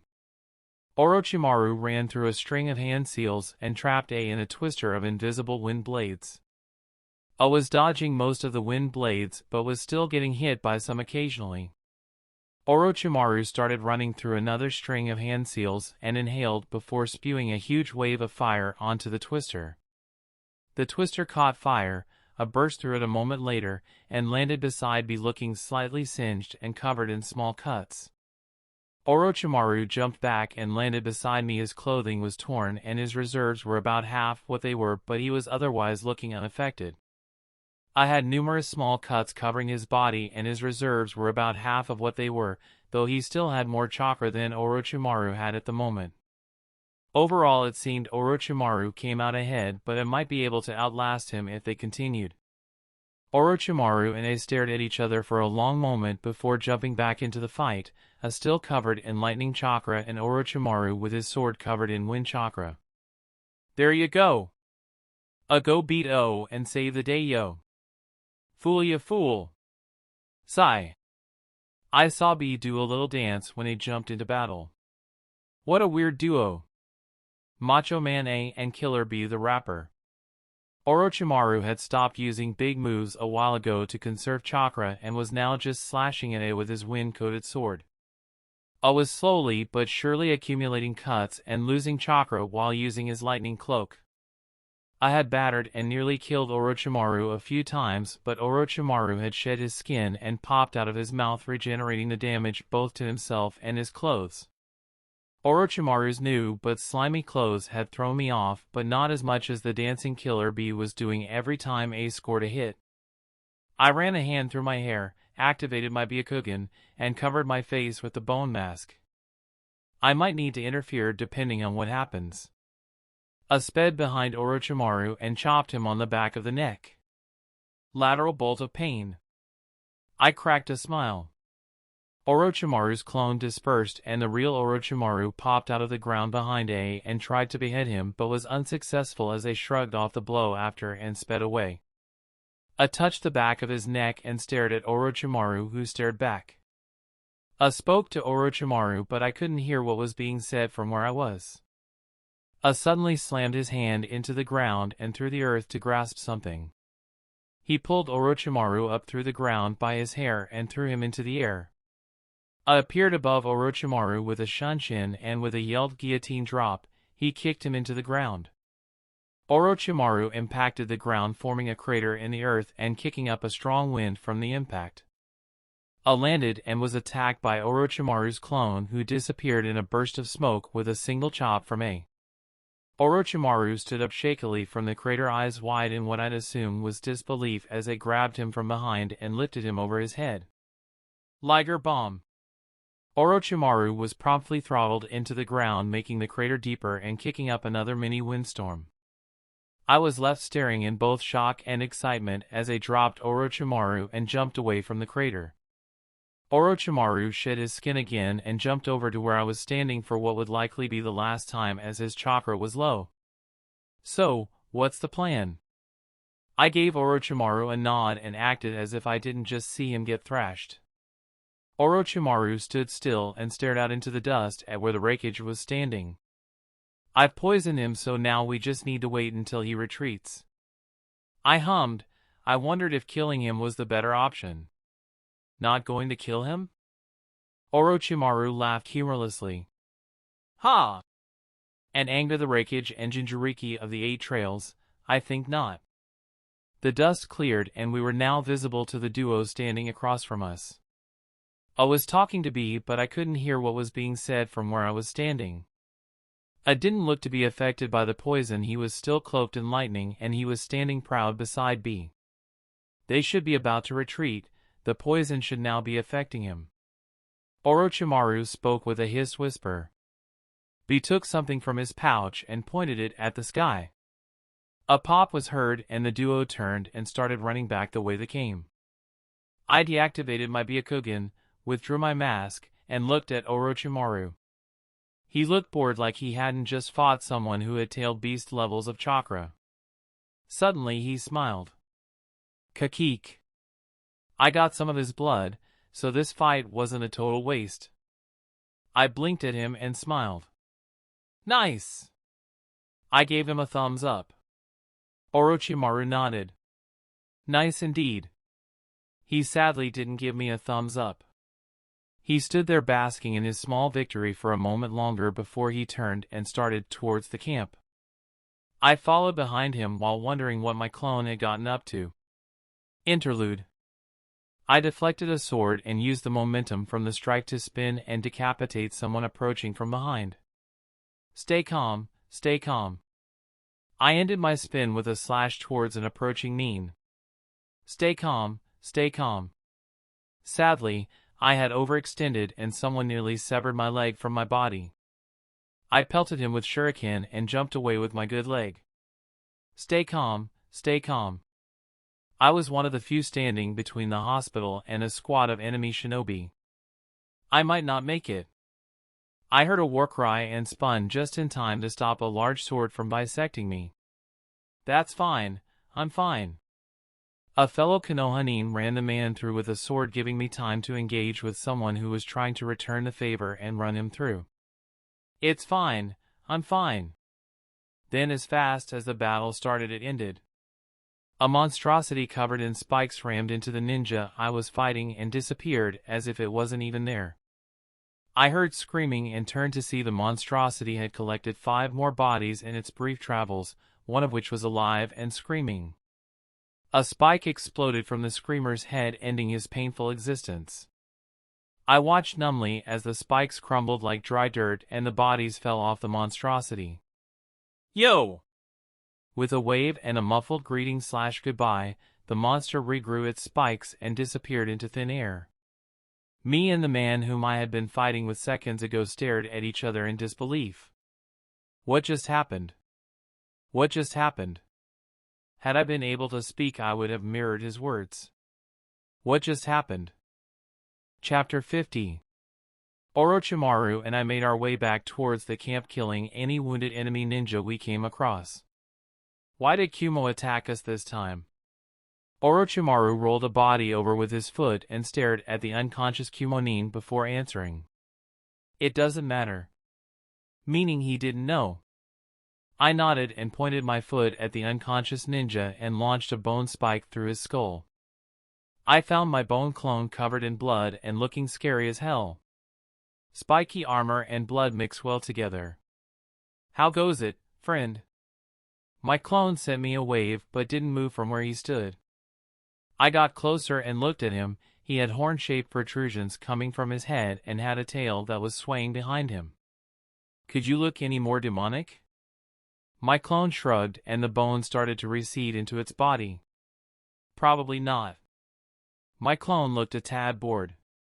We stared at each other for a moment before my clone broke the silence. I can't dispel. I raised an eyebrow. Eject some bone and let me grab it. I held my hand out and a bone spike thwacked against my palm a moment later. I started absorbing the bone, wondering what would happen. The clone made a horrified face and turned into a visible yellow blob of chakra, which was also absorbed by me. The memories hit me as soon as I finished and I had to blink my eyes a couple of times. Clones are so weird. I should probably stop using them. I took a deep breath and started towards the camp while reviewing the memories. The clone just shunshined into enemies like a spiky bulldozer. He made his way around the battlefield bulldozing as he went and eventually ran into Aomi, who was defending the field hospitals. He heroically bulldozed through his enemies with a few shunshins and then made his way around the battlefield helping Konoha and bulldozing those who stood against him. It might have been heroic looking had the clone not been a devilish spiky blood-covered monstrosity. I sighed and interlaced my fingers behind my head. Mom hasn't come looking for me, so I was starting to get worried. Neither I nor my clone ran into her when we were running around the battlefield. I tried not to think about it and instead focused on another topic. Kumo getting past all our scouts was a piss-off. Bastards. Kumo had destroyed one of the barracks at the edge of our camp, though that's where it had stopped. I figured that it was a crime of opportunity and not a specific target. Other than that, things were mostly undamaged and a majority of the camp dwellers survived. Mom was alive and well but holed up in the hospital as someone had stabbed her in the back. She had gotten overwhelmed but survived as Dewey opened the first 4 gates and opened a can of whoopass on Mom's attackers. A bunch of Uchiha reinforcements arrived late for the fun and were now wandering around the camp and fighting with the other clansmen. So, we did alright all round.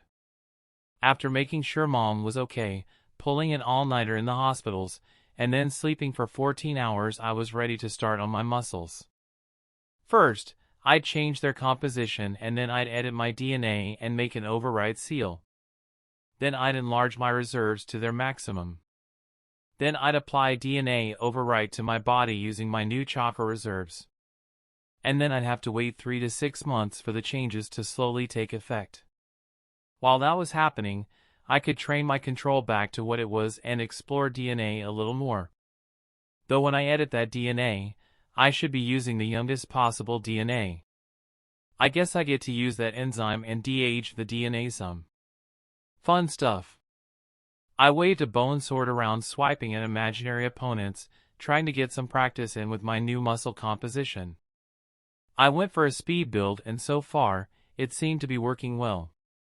My stamina was stupid before, so I hadn't noticed much of a change, but I'd had a moderate increase in speed. Now I just needed to finish up the override seal and I'd be golden. So Aomi, yes or no to the muscle enhancement? I said while absorbing the bone sword back into my palm. Aomi looked unsure but nodded and handed me an envelope. I read it and stared at Aomi. She squirmed under my gaze. If I die, bring this to my family. I stared at her with a raised eyebrow. No one has died yet. I don't think I've killed anyone with this at all. This time Aomi stared at me with a raised eyebrow. I raised my eyebrow back and Aomi let out a silent sigh. She ran and got some paper and a pencil and started scribbling something down. She handed me the paper and stared expectantly. What about subjects 1 through 5? I raised an eyebrow. What about them? Those underwent extremely invasive DNA manipulation and died because I exhausted their life force. I was being stingy with my chakra and just edited a few cells and made them divide a bunch until they aged and eventually died a few days later. Though it was still chakra expensive either way. Whatever, let's get to it, I said with some cheer. I couldn't wait until I could fully expand my reserves. Sadly, playing with Aomi's DNA would delay my chakra expansion by a few days. It wouldn't be too much of a problem. I'd just have to expand my reserves a little quicker to make up for lost time. Kumo is making it hard not to dislike them, Orochimaru said while he browsed this week's reports. Kumo had attacked one of the Uchiha's compounds outside of Konoha and tried to capture some of them. The keyword being tried. What happened to IWA sending their best? It had been a while and nothing happened. Perhaps the wreckage destroyed a regiment of their best or something.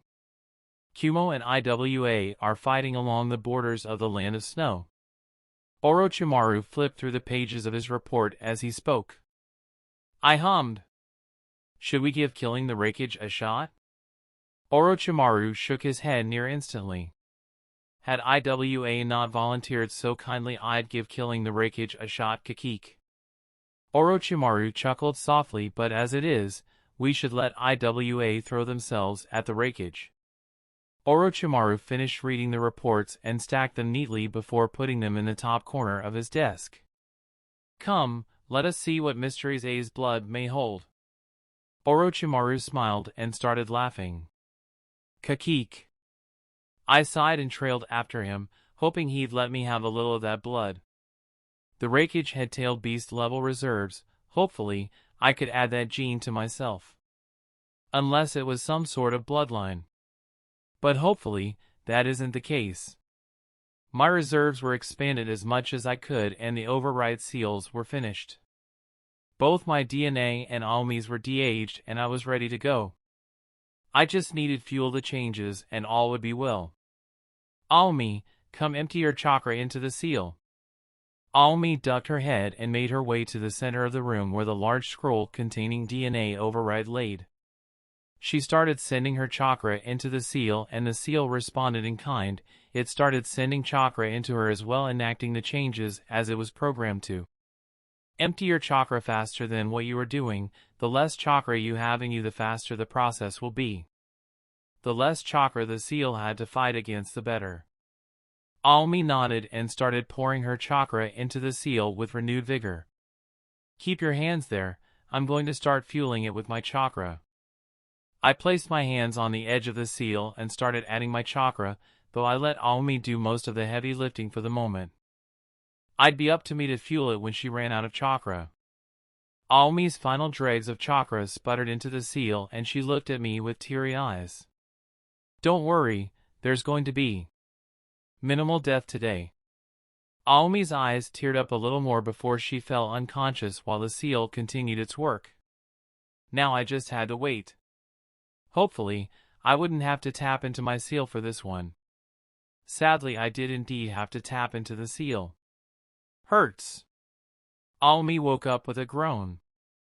I stared at her for a moment before speaking. If it hurts, it's working. Rest for a while, I'll take care of everything. I spoke as soothingly as possible while I ran the diagnostic jutsu on her. Nothing had changed, but as months went by, the change would become apparent. Sleep. With a tap to her forehead, I sent her into dreamland. I stood and rolled my slightly stiff shoulders. I needed to wait for my chakra to regenerate, and then I'd be able to use override on myself. Some bloodlines were both physical and spiritual. One could have the DNA corresponding to a bloodline and not be able to use it without a specific kind of spiritual energy usually produced by the bloodline holders. The reverse was also possible. Someone could have the right spiritual energy and lack the corresponding DNA, so the bloodline couldn't express itself. The latter is likely why I was able to awaken the Shikatsumiyaku. I had the spiritual energy, but I lacked the DNA for the bloodline to be expressed. Though I wondered why my spiritual energy let me use both the Shikatsumiyaku and the Byakugan if I was a reincarnation. It didn't make sense to me. I drummed my fingers on the book I had sitting in my lap and drifted into more idle thought. The Byakugan likely had the DNA that could enable a transformation into the Tensigan. But the Hyuga lacked the correct chakra. Mr. Moon Otsutsuki had the right spiritual or physical energy, and that allowed for the activation of the eyes. But how would I get said spiritual energy? Physical energy was easy. Spiritual energy was not. I could probably keep the Otsutsuki alive but limbless and use him as a battery. But that sounded less than ideal, though. I stopped drumming my fingers and sighed. There was also the fact that most bloodlines either lean one way or the other in terms of how they express themselves. Some bloodlines affected only the physical body and had little to do with spiritual energy. And some bloodlines had everything to do with spiritual energy. The Sharingan was mainly the latter, with a little bit of DNA stuff on the other end. The Byakugan leaned more towards physical as far as I could tell. I sighed. It's best not to agonize over it. Moon shenanigans were looking to be way off. I stood in the center of the override seal pondering my next DNA shenanigans. Sensor DNA was delayed for the foreseeable future. I could change the DNA corresponding to chakra reserves. Or perhaps I could see what else Orochimaru had hidden away. Decisions. Decisions. My clone gave me the OK symbol and motioned me to lay down. I obeyed and laid down after giving the seal one final look over. I gave the seal on my forehead a twist and my body was flooded with chakra. After a moment my surroundings lit up and the seal started sucking chakra from me at an astonishing pace. I looked at the clone for a moment, looking for any trace of panic or worry. I found none and took a deep breath before the seal knocked me unconscious. I woke to find my clone alive and well. How much of the chakra in the seal did we use? The clone looked half asleep as he spoke. A good part of it. I sighed and smacked him on the head as I passed, dispelling him. Now I needed to spend time on chakra control and taijutsu. Then I'd go over all my jutsu and make sure everything was in working order, starting with lightning release and ending with medical ninjutsu. So, there was lots to do. I could probably use this time to train with Mom and Dewey. They were my official team, even though we haven't done any missions together for almost a year.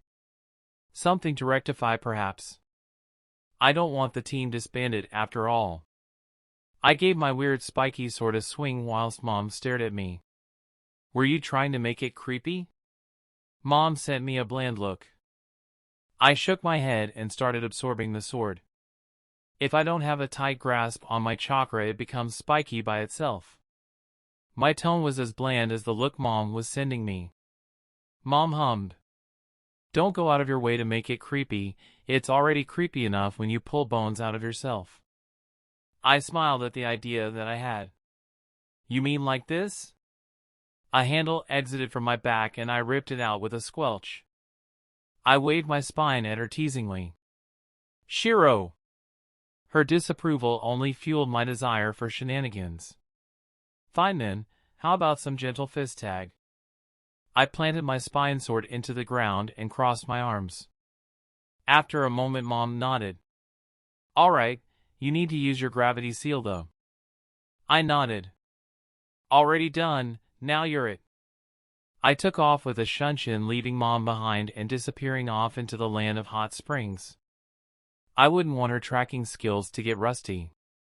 My minion had joined me for some youthful exercise with Dewey and now looked to be regretting it. She was drenched in sweat and running through some sort of kata with her sword. That's it. That's the power of youth. Never let that youth fade. Dewey kept shouting youthful encouragements almost non-stop and poor Aomi couldn't seem to stop herself as long as someone encouraged her. Yosh! Now it's time for our most youthful spar. Dewey looked like he hadn't just spent hours exercising. Aomi on the other looked exactly like she had spent hours exercising.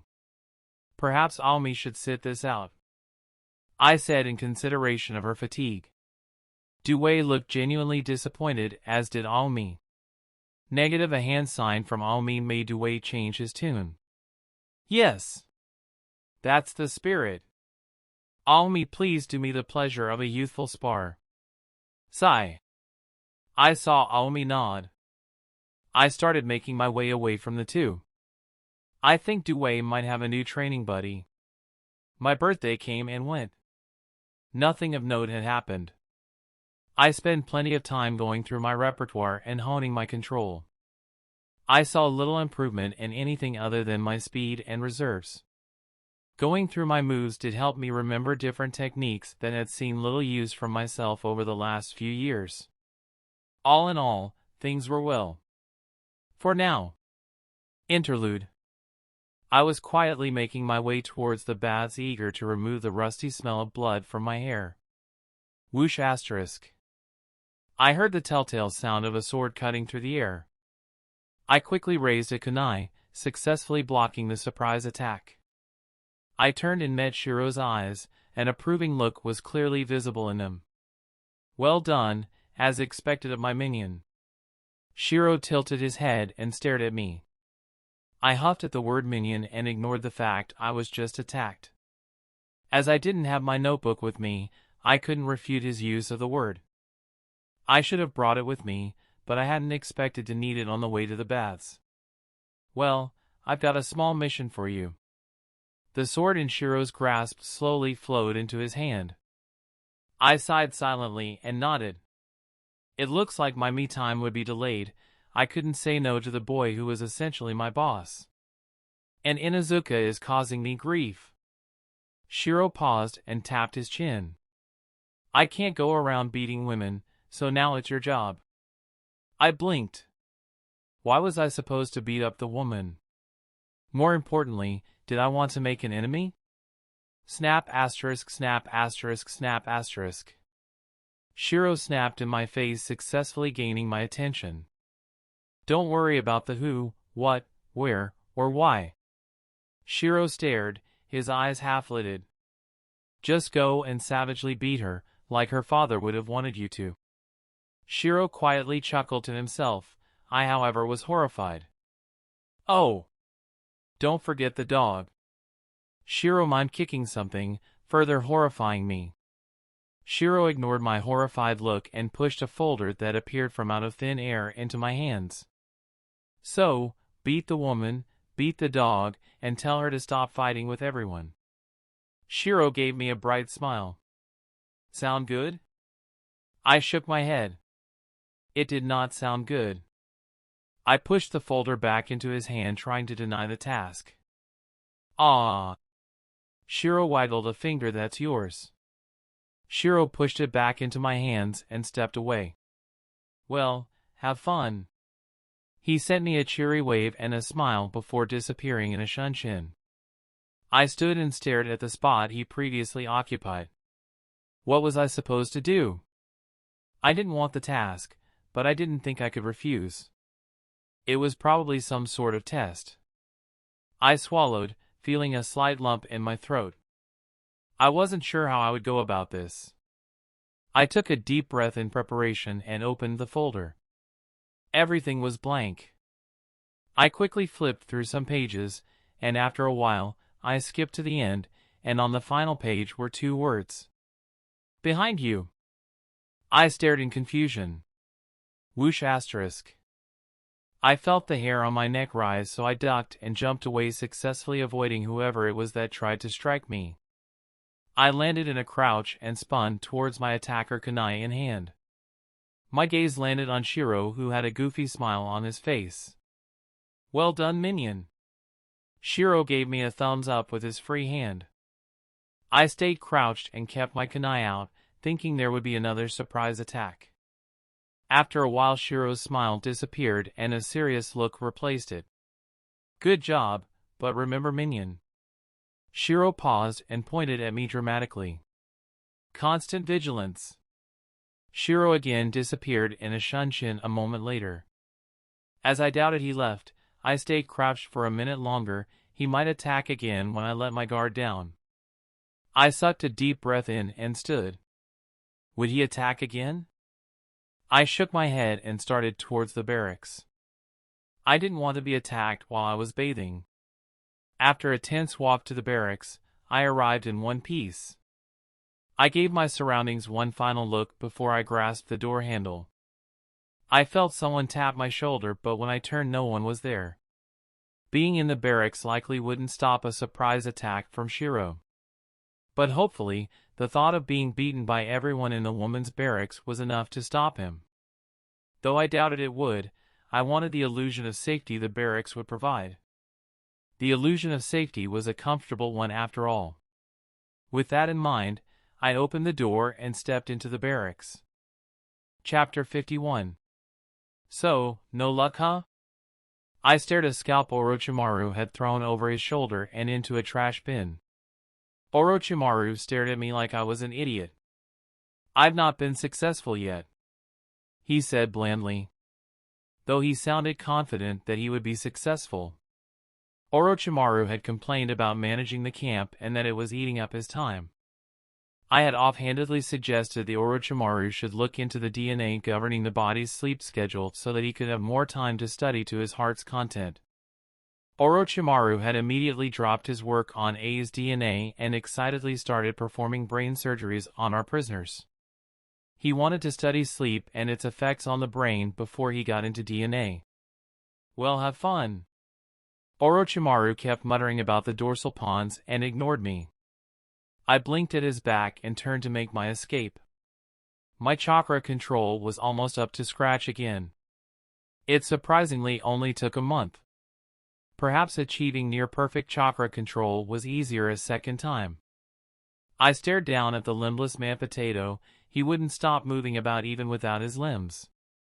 Regretfully, I had to damage his brain to stop him from escaping. Walking into my lab and seeing him try to turn the doorknob with his arm nubs had been surprising. Sadly, brain damage didn't solve my problems. He was still trying to get away. I tried to give him some sensing capabilities, but so far, I've had no luck. It was possible that the genes might start expressing themselves in a few months, but I wasn't interested in spoon-feeding a mentally impaired man potato while I waited for him to show some signs of sensing capabilities. Though I could get my minion to do it. I might as well do more if that was the case. I pondered the idea for a while before dismissing it. Gene editing was ugly, especially so when my chakra control was subpar. I didn't want her to witness me committing more atrocities than necessary. The small stuff I did already unsettled her. I sighed and started pondering. Perhaps there was a better way to test this. I couldn't think of anything immediately. But that was okay, I had other things to do. I needed to redo my override seals with my newly modified DNA. Otherwise, I'd lose any changes I've made if I need to use them. I sighed heavily. Perhaps I'll keep the old ones. It will give me somewhere to go back to if I ever make a grievous mistake. Which was frankly pretty likely. Not everything meshed well after all. I pointed my finger at my test subject and he was impaled with a thin bone spike, ending his life rather painlessly. Perhaps I'll give sensing some time.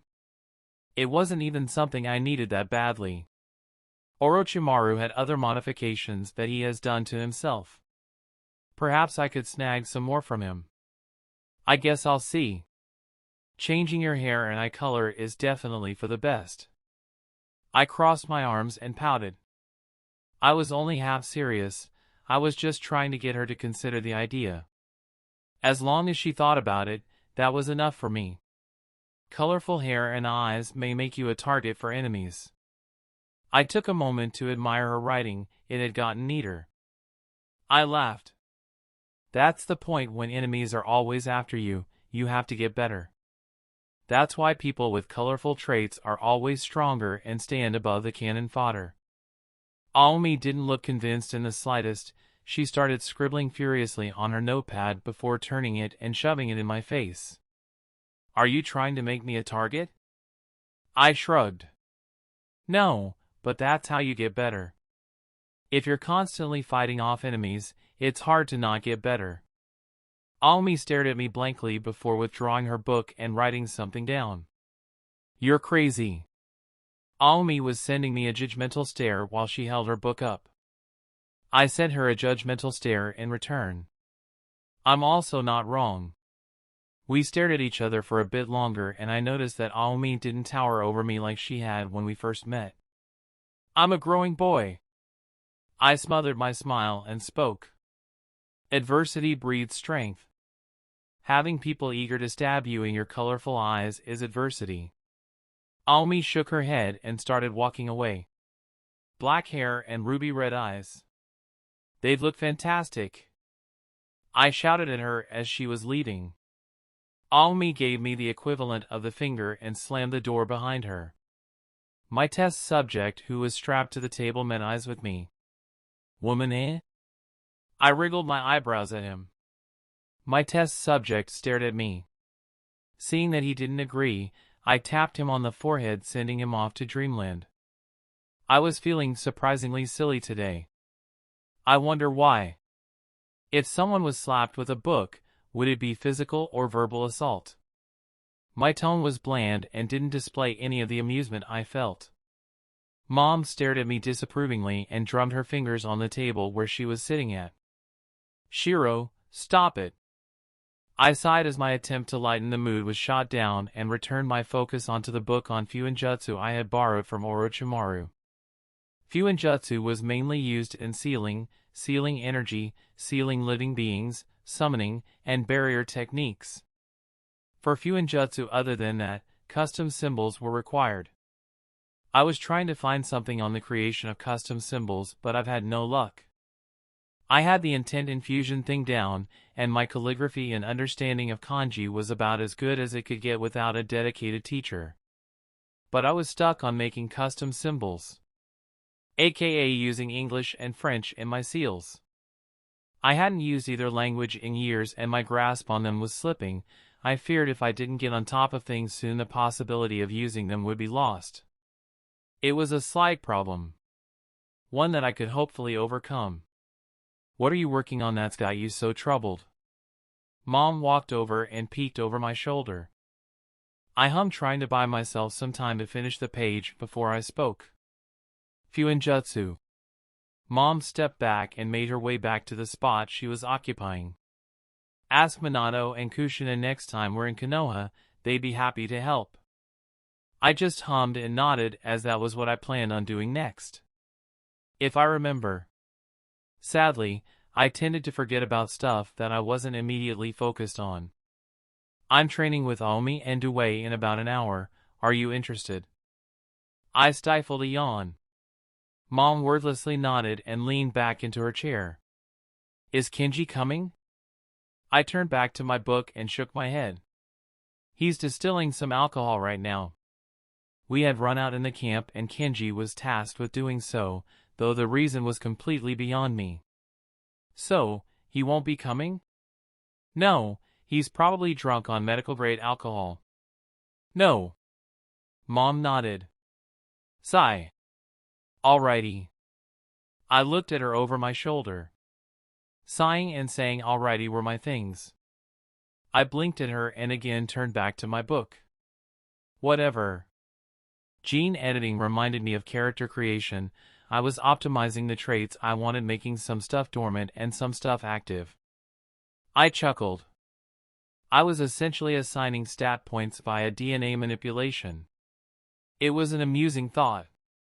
Sadly, there was no one to share my amusement. Aomi looked unnerved by my chuckling. Perhaps one shouldn't chuckle when extracting bone marrow from someone. I had a member of the Yatsuki clan strapped to my table and was giving him a full workup. Mainly taking samples from him and checking to see if they have any sort of bloodline. Which he didn't. The Yatsuki clan was only known for their swordsmanship, speed, and loyalty. Being loyal wasn't a bloodline though. I stifled a chuckle at the thought. Thankfully, I wasn't examining these samples myself. They were just getting sent off.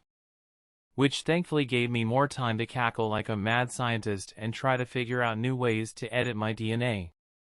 Personality traits could be changed with DNA to a certain extent. Which was interesting as well as scary. I could potentially create the perfect minion. Or create my ideal self. Messing with my personality was without a doubt a slippery slope though. And since it was featured heavily in his notes, it made me wonder what Orochimaru had done to himself. Perhaps that's why he had no love life and lacked empathy. He might have seen them as weakness and purged them from himself. I blinked and noticed Aomi was staring at me. Getting lost in thought while you were wrist deep in someone's chest cavity was probably in bad form. Sorry, I got lost in thought. Aomi nodded at me and looked away. As long as I've got things to do, I can keep the emptiness at bay. So I had to keep finding ways to occupy myself. According to Orochimaru's notes, anxiety could be removed with a few simple bits of gene editing. I pondered removing my anxiety but ultimately dismissed it. Would I even be the same person if I didn't spend hours trying to sleep while fighting off bursts of existential dread? Probably not. So, the existential dread stays. But what I could do was give myself immunity to specific poisons and diseases. That was easy according to the notes. Just add a chain of immunity genes and things were good to go. I cracked a smile at immunity genes. Immunity genes, as Orochimaru named them, were just instructions for your white blood cells so they could fight off poison and diseases. Orochimaru likely took genes from people who were immune to disease and poisons via overcoming them and added them to himself. It was a neat idea. Not one I would have thought of myself. I flipped through a few other pages, briefly skimming them as I went. Certain traits could be taken and given to oneself. Reaction time. Strength. Speed. Stamina. Virility. Sweaty hands. Promiscuity. Love of battle. Sweet tooth. The list went on and on. Though it noted at the end that some traits didn't mesh well and could cause instability in the genome and infertility. Again, with infertility. My eyes were drawn to a section that talked about the traits becoming dormant even if they were successfully gained. It also noted that the gained traits were less likely to show up the older one was, and that the more traits one took the less likely they were to survive. I gave it one final glance before snapping the book shut. Essentially, one could become more superhuman than a ninja already was, at the cost of infertility and potential genetic instability. And one needed to be young. I wondered if this was why Orochi wanted to hop bodies. It also perhaps had something to do with bloodlines being part spiritual. I do remember Sasuke reversing his technique. Orochimaru had some sort of fleshy realm where the souls of those whose bodies he stole stayed. Perhaps that was part of it. He needed their souls for spiritual energy so he could use their body's bloodline. Maybe. Maybe. It wasn't impossible, at least. I sighed. If that was the case, couldn't I imprison that Moon Otsutsuki's soul inside myself? That sounded both promising and evil. Sadly, I had no idea how Orochi was keeping those souls. And he likely wouldn't share his secrets. Especially when it involved his immortality. Perhaps I should continue this line of thought later. I sighed and drummed my fingers on the cover of the notebook while mentally jumping over to another topic that had been plaguing me. Naruto and Sasuke. The two quarter space god reincarnations. What would a quarter space god's soul and chakra do to their bodies? There were potential DNA shenanigans to be had there. I could steal DNA from exceptional individuals now. Or I could wait a bit for Naruto and Sasuke. And by a bit, I mean anywhere from 2 to 15 years. Decisions. Decisions. Orochimaru assigned me a squad and told me to go ambush a supply caravan. So, I had a few hours to lay in my bed and ponder potential DNA improvements. According to the notes, too much DNA manipulation caused genetic instability and infertility. Meaning I should try to limit my DNA shenanigans. I was doing alright currently. I frankly didn't need further improvements at the moment. I just needed to survive and give my body time to mature. And possibly get some DNA from someone with tailed beast level reserves. Even if I was alright now, it was never bad to have tailed beast sized reserves.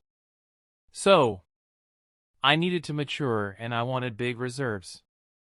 Sadly, maturing meant that DNA shenanigans were less likely to stick. Though that may not be a problem. I could already regenerate telomeres. So, maturing may not be too much of a problem. Though that might not be the case. It still might be a problem even with my cell's youth. I sighed and pulled the blanket up to my neck. So bigger reserves, poison, and disease immunity. They were all things that I could focus on, even if I didn't find a use for them. I've got something to occupy myself for the foreseeable future. And that's all I wanted. Something to occupy myself with.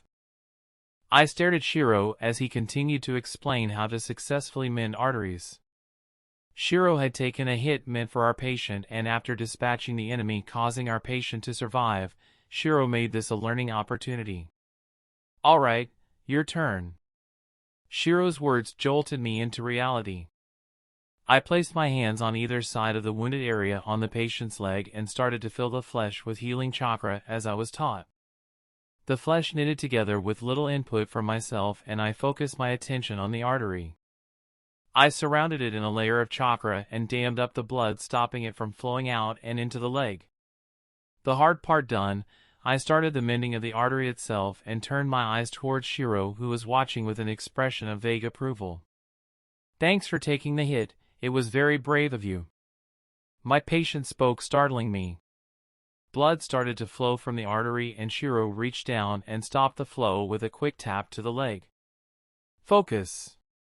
Shiro's purple eyes bore into mine. I nodded and started again, this time with a renewed focus. I couldn't fail. I'm not brave. My patient shifted and Shiro poked him with his toe. Stop moving, idiot. Things were silent for a moment. You're very brave. My patient spoke again. At this point, I was contemplating knocking him out. I'm not. Shiro's voice was light and airy. I'm strong and fearless, bravery is something different.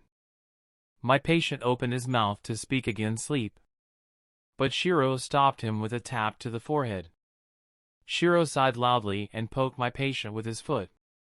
What an annoying guy, I wanted him to be up and ready. But if he's going to be so annoying it's not worth it. Shiro poked him with his foot one last time before he started walking away. I'll go ahead and raid that caravan. I thought they would be transporting their food with seals, but was mistaken.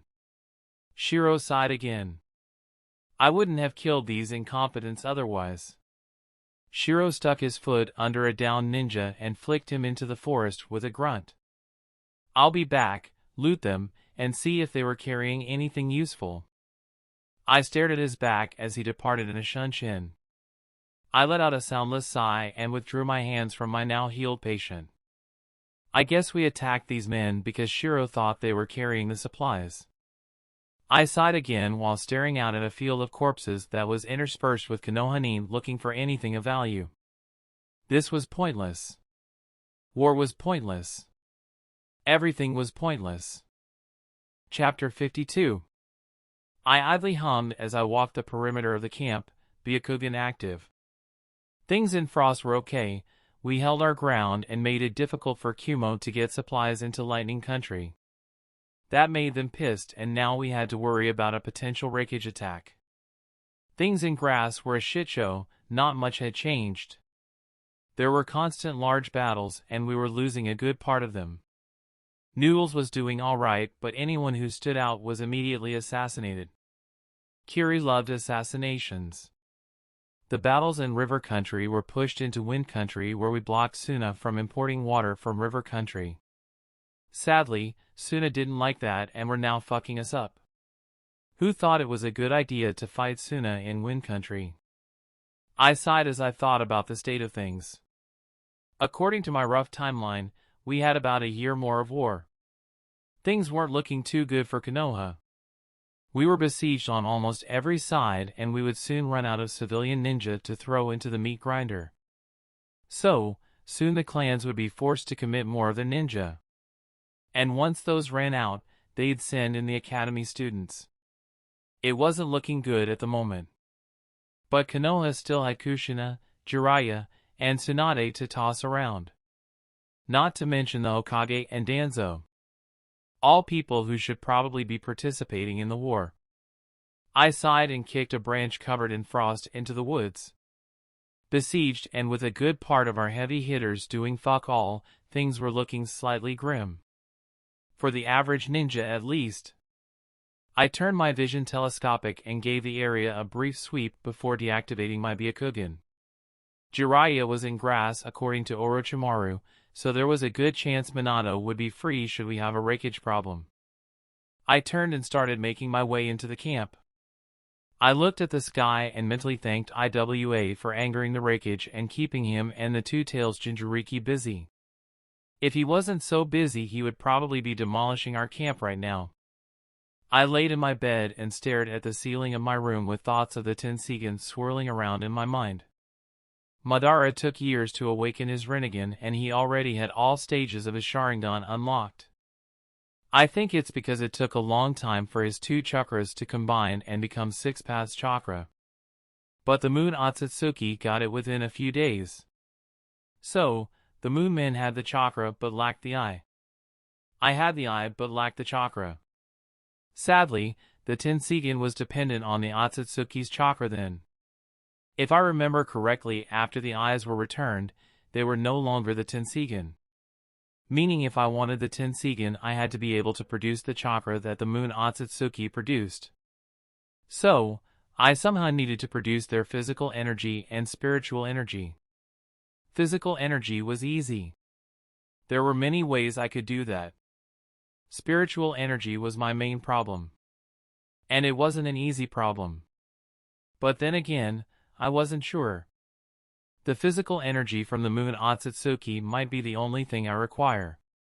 It depends on what end of the spectrum the Otsutsuki's bloodline is on. physical or spiritual.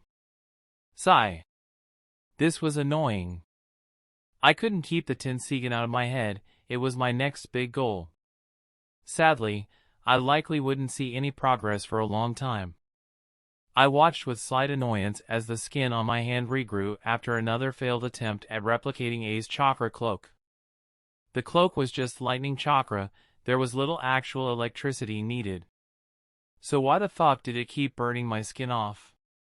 With my bone armor or dermal armor, I could use the cloak pretty well, but I was trying to do so without the Shikatsu Miyaku. I sighed and ran a hand through my hair. And the Raikage used the cloak plus some sort of shunshin. And that was my current goal. Or perhaps I should call it my current dream. Because a lightning cloak seemed to be something I could only achieve in my dreams. I released both a mental groan and a groan in real life. Why was nature transformation so annoying? Orochimaru and I both cracked a smile while reading the latest report. Kiri had sailed across the Kaizoku Sea and set up a camp on a small chain of islands near Lightning Country. They had been raiding villages and assassinating nobles since then. The Two-Tails Jinchuriki was tasked with dealing with Kiri while the Raikage dealt with IWA. Said Jinchuriki was only 14 at the moment and was very likely to die, so Kumo's second Jinchuriki was bouncing between Frost and the area around Kiri's camp protecting her. So, we likely wouldn't see many more attacks. That's what had Orochimaru smiling. He could devote more time to his experiments. I was smiling for a different reason. With the Raikage alone, IWA was pretty likely to get him. He was my main worry, and with him out of the scene, I could run around and raise havoc to my little heart's content. The battles around Frost would likely slow a bit, and that was something to look forward to. Aomi met me with a flurry of slashes, each was precise and without wasted movement. Every strike was made with the intent of uncovering a weakness. Little by little she'd find the weakness in an opponent's style and then exploit it. I let her lead the fight, and I carefully watched, taking note of what she did so in the future I could do so myself. Should I ever desire to have a fight that lasted longer than a few strikes at least? I hummed and blocked a horizontal slash from Aomi. She was certainly more skilled than me in Kenjutsu. Sadly, I was faster than her and could slow my perception. I stepped it up a notch and used the tip of my sword to smack Aomi's sword down and away from her and went for a beheading slash. Aomi used a kunai to block my strike and tried to disembowel me with her sword. I shunshined behind her and tapped her on the back of the head with my sword. If you don't find a way to overcome the shunshin, I'm going to keep winning. Aomi outdid me skill-wise, but when I made my bones hollow, enhanced my arms with the shunshin, and slowed my perception skill didn't matter. When I wasn't cheating with ninjutsu, Aomi's enhanced muscles and newly enhanced reflexes made her a worthwhile fight. I retracted my sword and Aomi shrugged and collapsed onto the ground. She stared at the sky and yawned. Yawn. I walked a distance away, sat against a tree, and stifled my own yawn.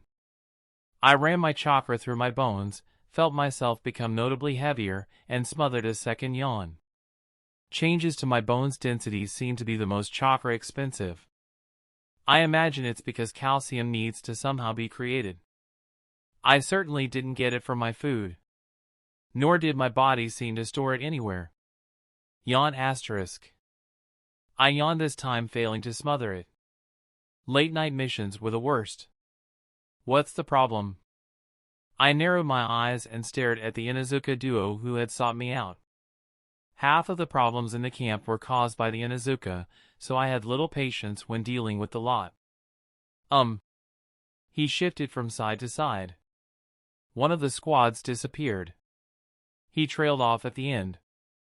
I sighed loudly and the two sank into themselves. Why aren't you telling Orochimaru? I watched them fidget for a moment and waved at them to hurry it up. His friend gave him an encouraging shoulder pat. Orochimaru-sama is not here. I sighed and shooed them out of the room. Come Aomi. Aomi gave me a firm nod in reply. I activated my Byakugan and followed the idiot duo out the door with Aomi trailing behind me. After looking through the camp for a few minutes, I saw that Orochimaru really was nowhere to be seen. I sighed loudly as the idiot duo nervously bumbled about and told me about the team that disappeared. Apparently, a whole squad went missing. Or at least that's what the idiot duo thought. It was more likely that Orochimaru needed their assistance and disappeared with them. Alright. Thanks for the report, you're dismissed. I shooed them away with my hand and started towards Mom's usual hangout. I've not yet met an Inuzuka I've liked. And, likely, I never will. Since I'm out of my lair, let's go see how Mom's doing. I eyed Aomi as I spoke. I got a nod and a thumbs up in reply. I sent my own thumbs up and continued on my way. I might as well get all of my socializing out of the way. After completing my bi-monthly socializing and then sleeping for 14 hours afterward, I was at Orochimaru's office doing the last 4 days' paperwork that Orochimaru had elected to put off, and reading some orders from the Hokage. The Hokage wanted us to do as we were doing and keep occupying our small slice of frost. Which was expected. The Hokage was passive and didn't attack unless provoked. Sadly, this mindset translated into his orders and we weren't really allowed to attack unless we were attacked first. It was a major hindrance. But if one wanted the Hokage's favor, then they shouldn't attack unless provoked. Orochimaru luckily didn't care for the Hokage's favor too much and bulldozed his way into Frost and set up a camp before Kumo had time to respond. And now we were entrenched in an ideal spot and could stop Kumo from approaching the Land of Fire. The fact that our presence stopped a lot of trade traveling into Kumo was also a plus. If we had to fight within our border, there would be massive collateral damage, but luckily fighting within our borders was minimal. Instead, we were fighting in someone else's borders. The First and Second War likely taught the 5 great nations that warring in your own territory was a bad decision. Especially when a stray fireball could devastate your crops and forests. Suno was probably the only nation that didn't have to worry about that though. It was all sand there. I sighed and dipped the tip of my brush into the ink pot. I had to send a message to the Hokage confirming I got his useless message, then I needed to go through the leave of absence forms and requests for time off. With me behind the desk, it was likely everyone who applied would be able to leave. There wasn't anyone that needed to stay. Cannon fodder were cannon fodder. Having 100 less wouldn't matter in the long run. I wiped the brush on the rim of the pot, getting rid of the excess ink in the process. Hopefully, this would only take an hour or so. I eyed the pile of papers on my desk and felt less optimistic. Konoha sure knows how slow everything the fuck down with paperwork. Orochimaru returned 2 days later and barged into the command center with a wide smile on his face. I stood up from the desk and moved aside so he could claim my seat. He did so and smiled to himself while picking through the documents. I watched him pick through the documents for a few moments while wondering if I should ask him about his whereabouts. It was likely that he would tell me and I didn't want to risk annoying him, so I stayed quiet and leaned against a wall behind him. Orochimaru browsed the papers on his desk for a few more moments before he spoke. Everything is in order. Orochimaru's smile further stretched across his face. I fought a sigh. Why was he being creepy? Of course. I kept my tone even and my face blank. It wouldn't do for me to show my distaste. I've taken the liberty of destroying 2 of Kumo's camps. Orochimaru sounded proud of that. Even though the camps were likely filled with fodder. Well done, sensei. Was all I said instead. Orochimaru likely took a chance and attacked the camps by himself because A and B were occupied elsewhere. It was something that would piss off the Raikage. The risk of a Raikage rampage just rose dramatically. What's the plan now, sensei? Kumo is likely to retaliate. Retaliate was putting it lightly. There was a good chance that they would gather their S ranks and wreck us. I've requested reinforcements, next we're going to destroy their camps on the border and bring the fight into Lightning Country. Orochimaru paused and started laughing. Kakik. I withheld a grimace. I had forgotten how creepy that was. Alrighty, I'll take my leave. I sent Orochimaru a bow and made my way out of the command center. Hopefully, we got another S-rank ninja, more cannon fodder wouldn't help us. Or reinforcements arrived in the form of Minato and 1,000 ninja of various rank.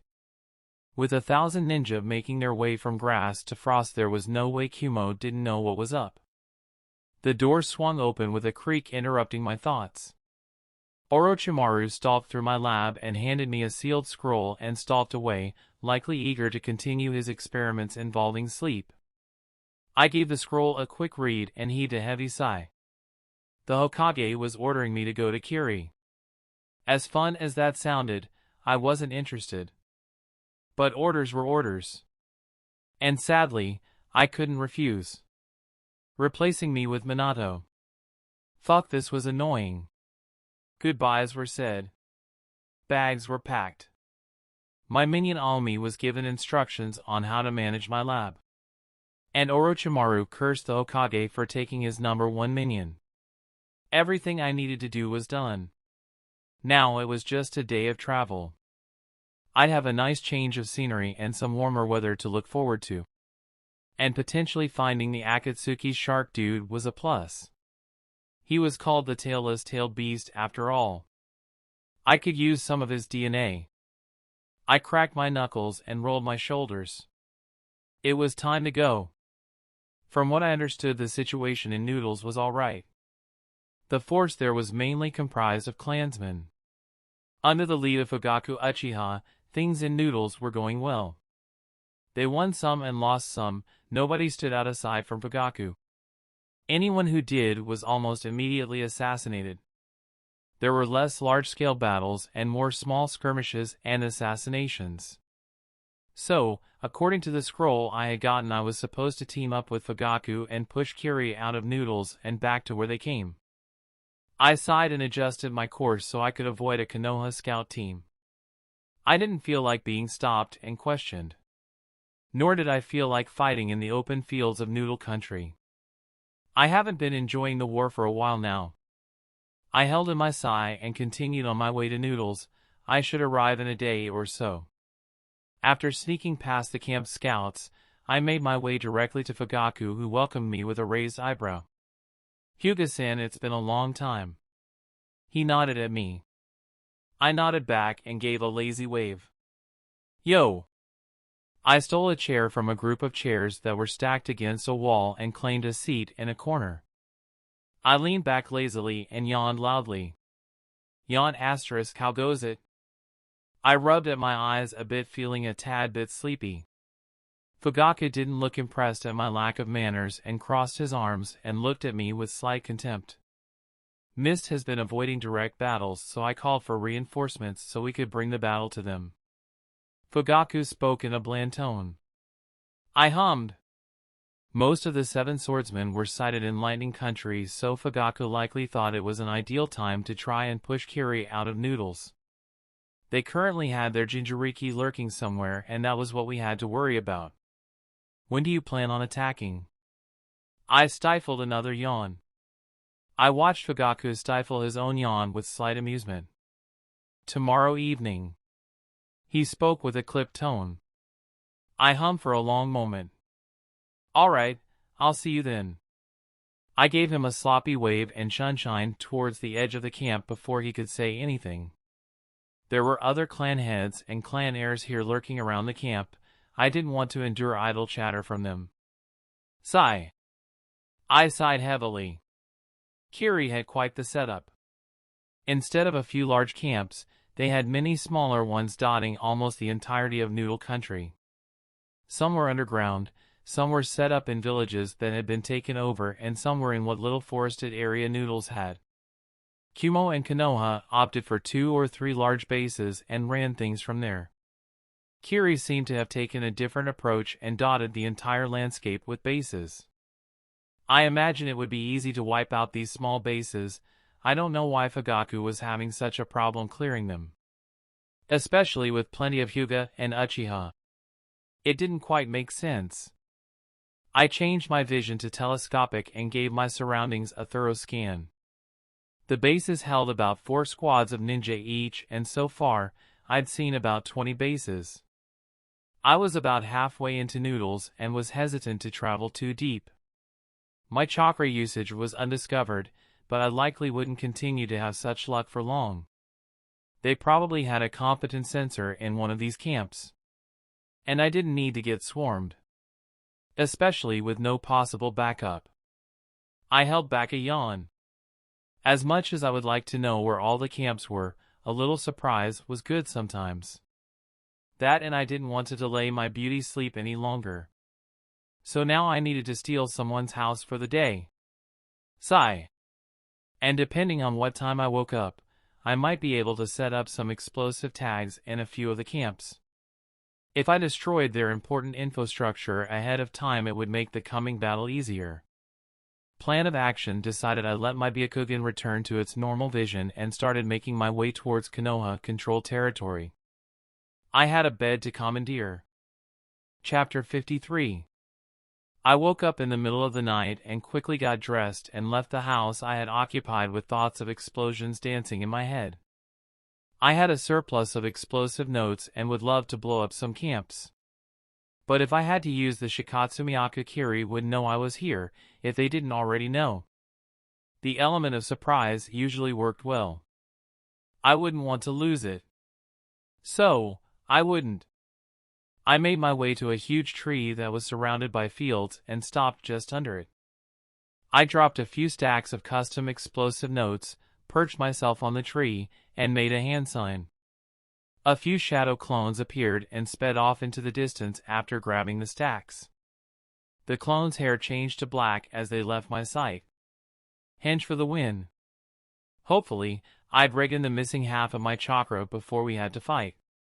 If not, I could just pop some soldier pills. I sighed and leaned back against the trunk of the tree. I guess I'll see. A burst of memories hit me and I had to cover my face with both hands to contain myself. Sadly, covering my face didn't work and I burst into insane laughter. Cannon was fucked. One of my experiments was running around with a big-ass sword. The Kubikuri Bocho. Fuck. The wielder before Zabuza would have been an Akatsuki member. Fuck. He was a nobody, so it shouldn't matter too much. But having someone with a permanently open first gate wielding the Kubikuri Bocho was big. My laughter slowly died out and I was left feeling a little tired. I didn't think anything would come from that experiment. I guess it's possible to overcome the challenges a permanently open gate brings. Fuck, this was a big change. If one of them was doing this well, then what about the others? Mystery Woman and the other 2 Jinin. I sighed heavily. I was feeling slightly emotional and couldn't wait to see my experiment in battle. Would he be a one-pump chump like I had thought? Or did he somehow overcome the stamina drain from the gate? I was looking forward to it. Over the next 3 hours, I was hit with 20 different bursts of memories. Kiri had 35 small camps and a large camp on the shore containing around 400 or so ninja. If I had to guess, I'd say there were around 2,000 Kirinin occupying Noodles. Which was about what Fugaku had. I sighed and looked at the rising Sunday. Noodles was extremely close to Kiri as well, so it wouldn't be too much trouble for them to get reinforcements. And I had only spotted one other swordsman. So, it's likely that the rest of them were messing with Kumo or were running missions elsewhere. It made me feel a bit better about our chance of success, if only slightly. We only had to deal with 2 big swords. Yo! After a quick nap, I sought out Fugaku so I could get whatever briefing I needed to get. You missed the briefing. Fugaku gave me a look that screamed disapproval. It seems I wouldn't be getting a briefing. I was scouting their camps, they have 2 of the swordsmen here. I spoke quickly, hoping to avoid a reprimand. Fugaku gave me a narrow-eyed stare. Look at the map here and see if anything is missing. He gestured towards the map. I eyed it with a raised eyebrow. Who made this garbage? I ran my thumb over a tea stain while looking at the nearly blank map. I sighed loudly and grabbed Fugaku's expensive-looking brush and ink set with my chakra strings. I saw him start to speak and I shushed him. Shhhhhhh. His mouth closed with a snap and I took my sweet time marking down the spots I could roughly remember. I saw that they at least saw their biggest camp and gave a slight nod. At least whoever made this wasn't completely incompetent. I trailed off as I added 4 more missed spaces. I started adding symbols beside each camp to differentiate which ones were underground and which were above ground. I made the map. Fugaku stared at me dully. My stare was equally as dull. As I said, not completely incompetent. I trailed off again as I marked the camps where I saw the 2 swordsmen. I wrote the names of the swords beside the camp for those that didn't understand what the drawing of a sword was for. The Hiramakiri and the Kubikiri Bocho. Fugaku trailed off and looked pensive. I hummed and nodded while still filling out missed camps. After a few quiet minutes, I finished with the camps and started writing the kanji for explosion in the camps the clones had plastered with explosive tags. And done. After one last kanji, I dropped the brush and cracked my knuckles. I took a moment to admire my work and bask in Fugaku's disbelieving expression. I think we'll need a second debriefing, Fugaku said while staring at the map. I held back my groan. I'd likely be doing the presenting. Fuck. Should I have just left it as it was? Luckily, I didn't have to do much during the debriefing. I only had to clarify some of my symbols and I got to sit back and watch as everyone argued over the plan. After about an hour of amusing bickering, Fugaku put his foot down and the plan was decided. Fugaku and I would team up, eliminate Kubikiri Bocho's wielder, and then Fugaku and I would split and target individual camps while our soldiers would be split into groups and target other individual camps. Fugaku was supposed to deal with the second swordsman by himself, meaning that they thought I was weak and couldn't handle the swordsman by himself. I wasn't too bothered, even if I flooded the room with my chakra. I sighed. Now I got to sit around and wait for preparations to be made. What fun I was having!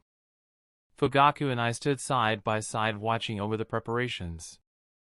Well, Fugaku was watching over the preparations. I was just standing around and feeling out of place. We watched a Jinin trying to sharpen his kunai and fumble about. He cut his palm and was dragged off by his sensei, likely to receive some medical attention. We both met eyes silently. This army was hopeless. I sighed and looked into the distance, not focusing on anything in particular. Hopefully, this was not a total shit show. But that clumsy Jinin was foreshadowing if I've ever seen it. Fuck. I activated my Byakugan and followed Fugaku as he passed the different groups that had been deployed. Fugaku's speed kept increasing the further we got from the camp. Eventually, we reached a comfortable pace and continued towards our target. After a while we arrived, the camp was in sight and my experiment was having a jolly time training. Fugaku stopped and I took a moment to watch my experiment swing his sword. After a moment of looking, I stopped focusing on him as I didn't see anything notable. I made an effort to turn my head to Fugaku so he could tell he had my attention. He didn't speak, so I turned my head back towards the camp and started forming my mask and dermal armor. I'll take care of Kubikiri Bocho's wielder. Fugaku spoke quietly and started making his way toward the camp. I stared at his back, feeling slightly annoyed. Did he want the credit or did he think I was weak? Annoying. My opinion of Fugaku continued lowering the closer he got to the camp. My mask finished forming and sighed while running my hand over its smooth surface. Fugaku had gotten pretty close to the camp, so I decided it was time to rumble. I made a hand seal and the camp exploded in a fiery blaze. I heard some distant explosions but paid them no mind. Fugaku gave me a look over his shoulder before he sprinted into the camp with his Sharingan active. I shrugged to myself, slowed my perception, and shunshined to the camp. I stood at the edge of the camp watching as the Kirinin effectively put out any fires created by my explosive tags. It wasn't something I wanted. Long thin bone swords burst from my knees, the handles hit my palms with a slap and I grasped them. With a tug, they came free from my flesh and I was holding two twin swords. I sighed as the ninja around me ignored me, instead opting to put out the fires. Whatever. It was my gain. I enhanced my entire body with the shunshin and sped towards the closet ninja, decapitating him with a flick of my wrist. Without dropping my shunshin, I sped toward two more ninjas and decapitated them as well. I shunshined towards a group of genin and killed them with a single swing, cutting them all in half. I continued the slaughter and killed 5 more Kirinin before I was even spotted. He's there, get him. I eyed the one who spoke. He was currently making hand signs while approaching me. His water bullets splashed against my chest and I watched idly as the Kirinin covered the area in a mist before surrounding me. How did that feel, monster? I eyed the silly Chunin for a moment before deciding on a plan of action. I coated my swords in lightning and jumped into the mist, cutting down the chatty ninja with a swing. 2 more approached me from behind, attempting to stab me in the back. 2 bone spears erupted from my back and pierced the approaching ninjas' throats. I twisted my body, the bone crumbled, and I took the time to admire the circle of ninja that was forming around me. I'd killed half of the camp's ninja with the explosion and my subsequent killing spree. So, I only had about 20 more to go. And most of them were kind enough to gather around and save me the chase. I swung my sword behind me and cut a courageous ninja in half. The Miss Curie often employed was working against them. They couldn't see what I was doing and thus were unprepared. I launched myself forward and cut an additional 3 ninja down, a quick sidestep, and I smacked a kunai with an explosive tag on it into the largest group. Boom asterisk. I buried my sword into the ground and killed someone attempting to grab me by the ankles. Someone had used the opportunity to jump onto my back and ended up speared for their troubles. I shook the body off of me, let the lightning on my swords disperse, and shunshined towards the one maintaining the mist. He dodged my first strike, but the second one deprived him of his head. I stuck both of my swords into the earth and started launching bone spears from my palms, killing the final few ninjas left. One had tried to sneak away but was caught by Fugaku, who had already finished with his opponent. Sigh. My sigh was muffled from my mask. I deactivated my Byakugan, my mask receded, and I made my way over to my experiment. His fight with Fugaku was lackluster. After a few swings of his sword, he was near instantly put under a Jinjutsu and had his throat slit after he swung and overextended. It was a sad sight. I couldn't imagine the luck involved in his acquisition of the Kubikuri Bocho if he was this unskilled. I arrived at his body and flicked the Kubikuri Bocho off of him with my foot. I placed my hands on him and ran the diagnostic jutsu, ignoring Fugaku, who had approached as well. The gate had been seemingly healed. Interesting. He might have been able to open and close the gate. That's the only way I could see him getting the Kubikuri Bocho. Especially at such a young age. I stood up and walked over to the big fucking sword. Well, I'll be taking this. Fugaku nodded and remained silent. I took that as an okay and picked up the sword. It wasn't as heavy as I thought it would be. Or maybe I was just stronger than I thought. Alright, I'll see you when I finish up with my bases. Fugaku nodded while staring at the trails of smoke in the distance. My explosion seemed to have been effective. I sighed and waved at Fugaku as I shunshined away. 4 more camps and 4 more slaughters. The last camp was the quickest as it was underground. A quick one for all enhanced stomp, and my enemies were buried in a tomb of their own design. I sighed as I arrived at my next target. There was double the amount of people than there should be. It was likely that it caught onto our plan and were now retreating towards the bases further in Noodles. It wouldn't save them from me, but it would likely slow the army's advance. I took a deep breath and rubbed at my masked forehead. The original plan was to attack them relentlessly over the next month and try to push them further into Noodles. So, if it took a few days to do the same, who would complain? The current plan was to drown them in bodies while they were split up and ripe for the taking. And it was working well for the most part. I eyed a man with erratic chakra as he approached the man with the largest reserves in camp. It was like a switch suddenly flipped, his chakra turned erratic as well. I raised an eyebrow when the one with large reserves launched a flare into the sky. It seems the other one was a competent sensor. I shrugged and moved the Kubikuribocho to my other shoulder. I guess I should get to it. I shunshined straight towards the camp, no longer bothering to hide my chakra. I created a huge lightning Rasengan in my free hand and launched it towards the biggest consecration of people. It drilled through one person and killed 4 in its subsequent expansion. Seeing that it was working well, I launched 2 more before speeding towards the one I figured was in charge. I maneuvered the blades so his head was in the hole and pulled, decapitating someone with the blade's holes for the first time. 2 nearby ninjas yelled as charged at me. They were cut in half with a single long swipe. I kicked their forehalves into a pile and planted the blade in the middle. I watched as the blade absorbed the blood and ignored the ninja who was slashing at me with his sword. What a cool-looking ability. A spike burst from my back and impaled my attacker. I aimed my palm over my shoulder and shot a bone spear through a tent and into the ninja I deemed a sensor. I grabbed the Kubikuribocho and marveled at the speed in which it repaired itself. What a cool blade. I swung and chopped an attacker in half, while some shuriken bounced off my dermal armor. A water whip curled around my waist and pulled me towards its user. When I got close enough, I ran some electricity down the whip with my free hand and chopped its user in half when his body seized. I turned my face towards the sky while paying minor attention to my surroundings. Today was a good day. As if to spite me, a dragon made of water opened its mouth in a silent roar and sped towards me. Today is still a good day, I thought as the water dragon collided with my back.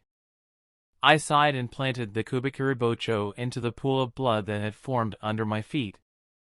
As cool as swinging this thing around was, it was tiring as all hell. I leaned on the handle of the blade, taking this quiet moment to rest my aching arms. After a moment of thought, I realized I haven't been this tired in years. The last time was when I was 4.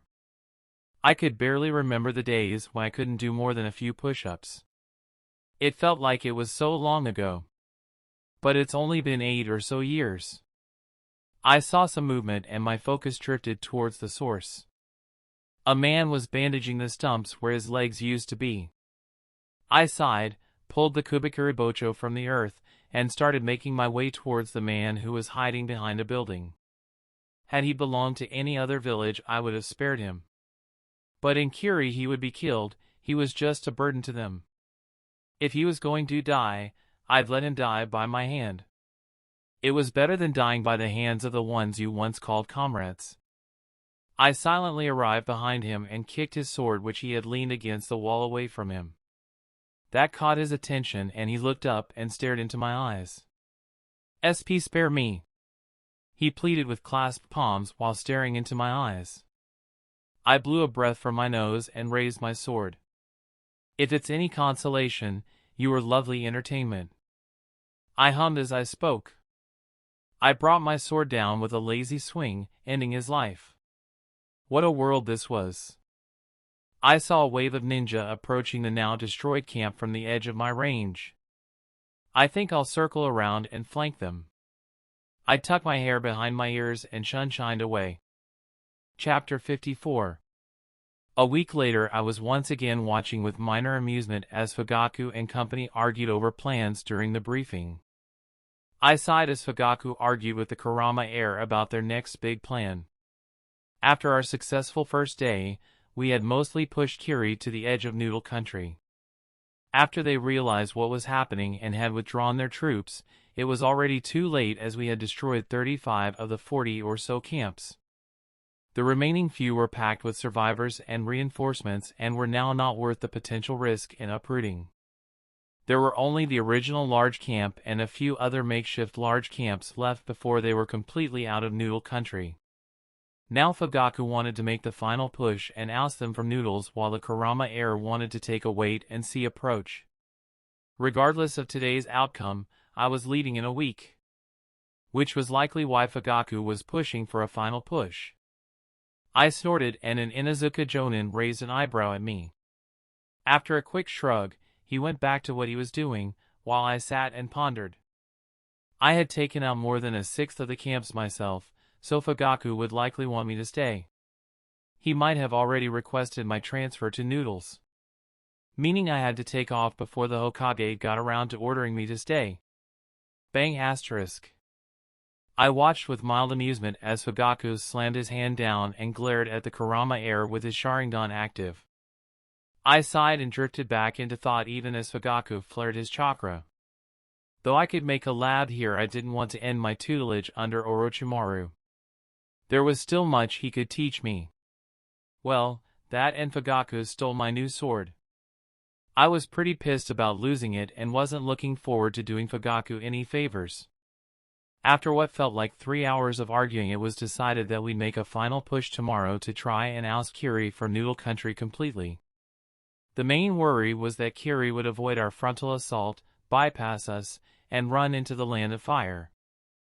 I didn't think it was likely and thus paid it no mind. Kiri was far more likely to send the rest of the swordsmen down to deal with us. That was the most pressing concern, at least in my opinion. I mulled over the idea of bringing pizza to the Naruto verse while idly watching our army's preparations. It's been so long since I've had pizza. I wonder if I could get the camp's cook to make it. I sighed and dismissed the silly thought, instead opted to think about the coming battle.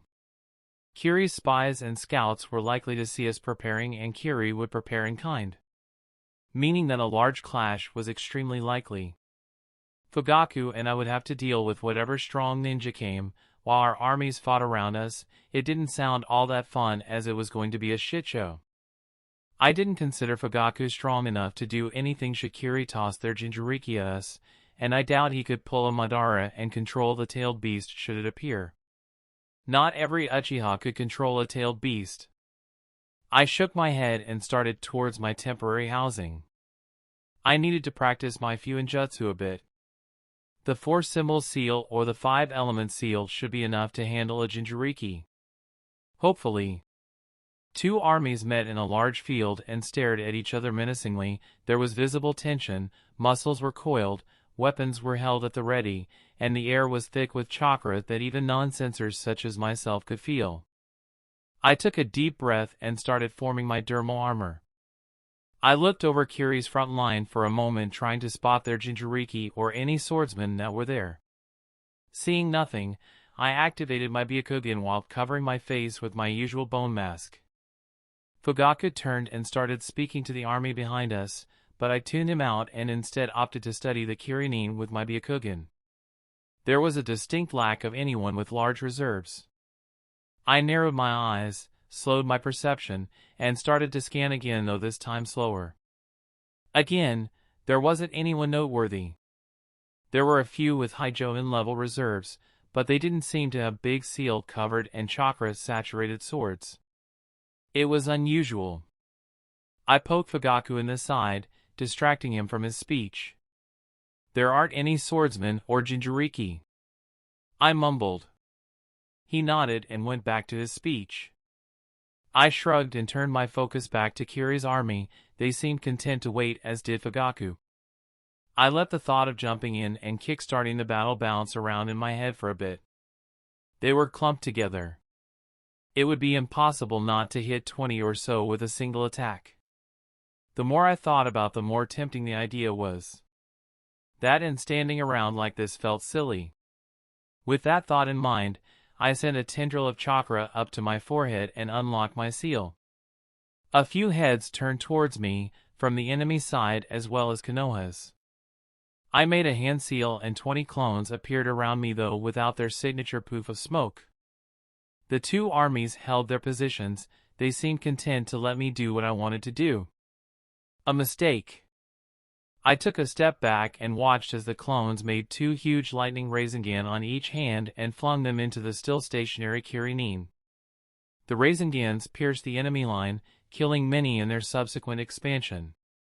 The clones hadn't stopped and charged up two more and threw them into the Kirinin once again before running headfirst into them, building up more lightning Rasengan as they went. The Kirinin hadn't reacted until the clones started their charge, but now they came like a flood towards our line. I chuckled as ninja after ninja zoomed past me, following after my clones. Kickstarting a battle was an oddly good feeling. I was hit with multiple waves of memories just after the thought, immediately dispelling the good feeling I was indulging in. As chakra-filled as they were still fragile shadow clones. I stayed still and let the slight headache recede. I studied the battlefield for a moment, trying to see where I was needed the most. I spotted a part of our lines that was buckling and sunshine towards it. It's time for some fun. I noted there was a distinct lack of bloodline users while decapacitating yet another Kirinin. My sword was coated in lightning and twice as long as it usually was. This was because I found it more efficient to kill 6 or 7 with each swing instead of the usual 1 or 2. As I zipped around the battlefield cutting many in half, I kept an eye out for bloodline users. I spun in a circle using my sword to clear an area around me and buy me some time to think. Sigh. I stopped my spin and sighed loudly while scratching my head. With not a single bloodline user in sight, I was feeling a tad bit cheated. I didn't even notice it a week ago, but now that I was surrounded and dodging waves of jutsu like there was no tomorrow, the lack of bloodline users was obvious. I idly focused on my surroundings as the ninjas surrounding me started jumping away. I turned my attention to 4 Kirinin who had spat a stream of water out and used it to create a wave that was coming towards me while picking up blood and bodies from the battlefield. I anchored my feet to the ground and ignored the red wave of water that the ninja launched at me while ignoring their comrades. Sigh. The wave hit me and I sighed again, though this time the sigh was heavier. I coated my lower body in electricity and electrocuted anyone standing in the big old puddle the ninja had created. I kept the electricity up and drifted into idle thought. Water ninjutsu seemed useless. Your only option was water or more water. Or sometimes lots of water. The electricity surrounding me dissipated as I had given up on it after seeing I'd killed just about everyone in the water. I caught a kunai and threw it at the genin, who was deluded enough to think that such a thing would do something. The kunai embedded itself in his stomach and I watched for a moment while his female teammate dragged him away by the back of his shirt. I had a moment of peace as no one wanted to approach the circle of death that I had created around me. As fun as this was, it was getting a little repetitive. Water ninjutsu wasn't very interesting as far as ninjutsu went. There was a distinct lack of threatening moves. That in water was easy to electrify unless the user purified the water, which was considered a high-level skill. I was pretty much unchallenged as I made my way through the battlefield, ignoring their jutsu as though it was a gentle wind. After I figured out I could anchor myself to the ground, water ninjutsu became so boring. Sigh. I heaved another heavy sigh and shunshined towards a more populated part of the battlefield. I had work to do after all. Kiri was retreating and no orders were given, so I stayed where I was. I flicked my bone sword, ridding it of blood. I missed my other big-ass sword. But using my bone sword was more stamina efficient. I sighed heavily as I saw a few Kirinin limping towards their comrades only to be completely ignored and left behind. Kirigakure. What a shitty village. I ignored the injured Kirinin and started towards Fugaku while deactivating my Byakugan and absorbing my bone mask. We going to follow them? I pointed vaguely in their direction with my sword. Fugaku shook his head and started heading in the direction of the camp. The lingering Konohanin followed his example and picked up any wounded comrades and started towards the camp. After a moment I shrugged and started towards the camp as well. Though we didn't kill them all and push them for noodles, the battle wasn't a total loss. We did good damage to their cannon fodder and received damage to our cannon fodder in return. The average Kirinin was well above the average Konohanin. It was only due to their lack of S-rank ninja and our surplus of S-rank ninja that we did so well. I sent a tendril of chakra up to my seal and closed it. I started sending excess chakra into the seal as I made my way towards the camp. My smile slowly disappeared as more and more chakra left my body. I stared at the sky while walking, feeling slightly empty again. Being in Kiri with nothing to do was bad for me. I was tired of waiting for the next attack while twiddling my thumbs. I should make my escape as soon as possible. I'll probably start going a little crazy otherwise.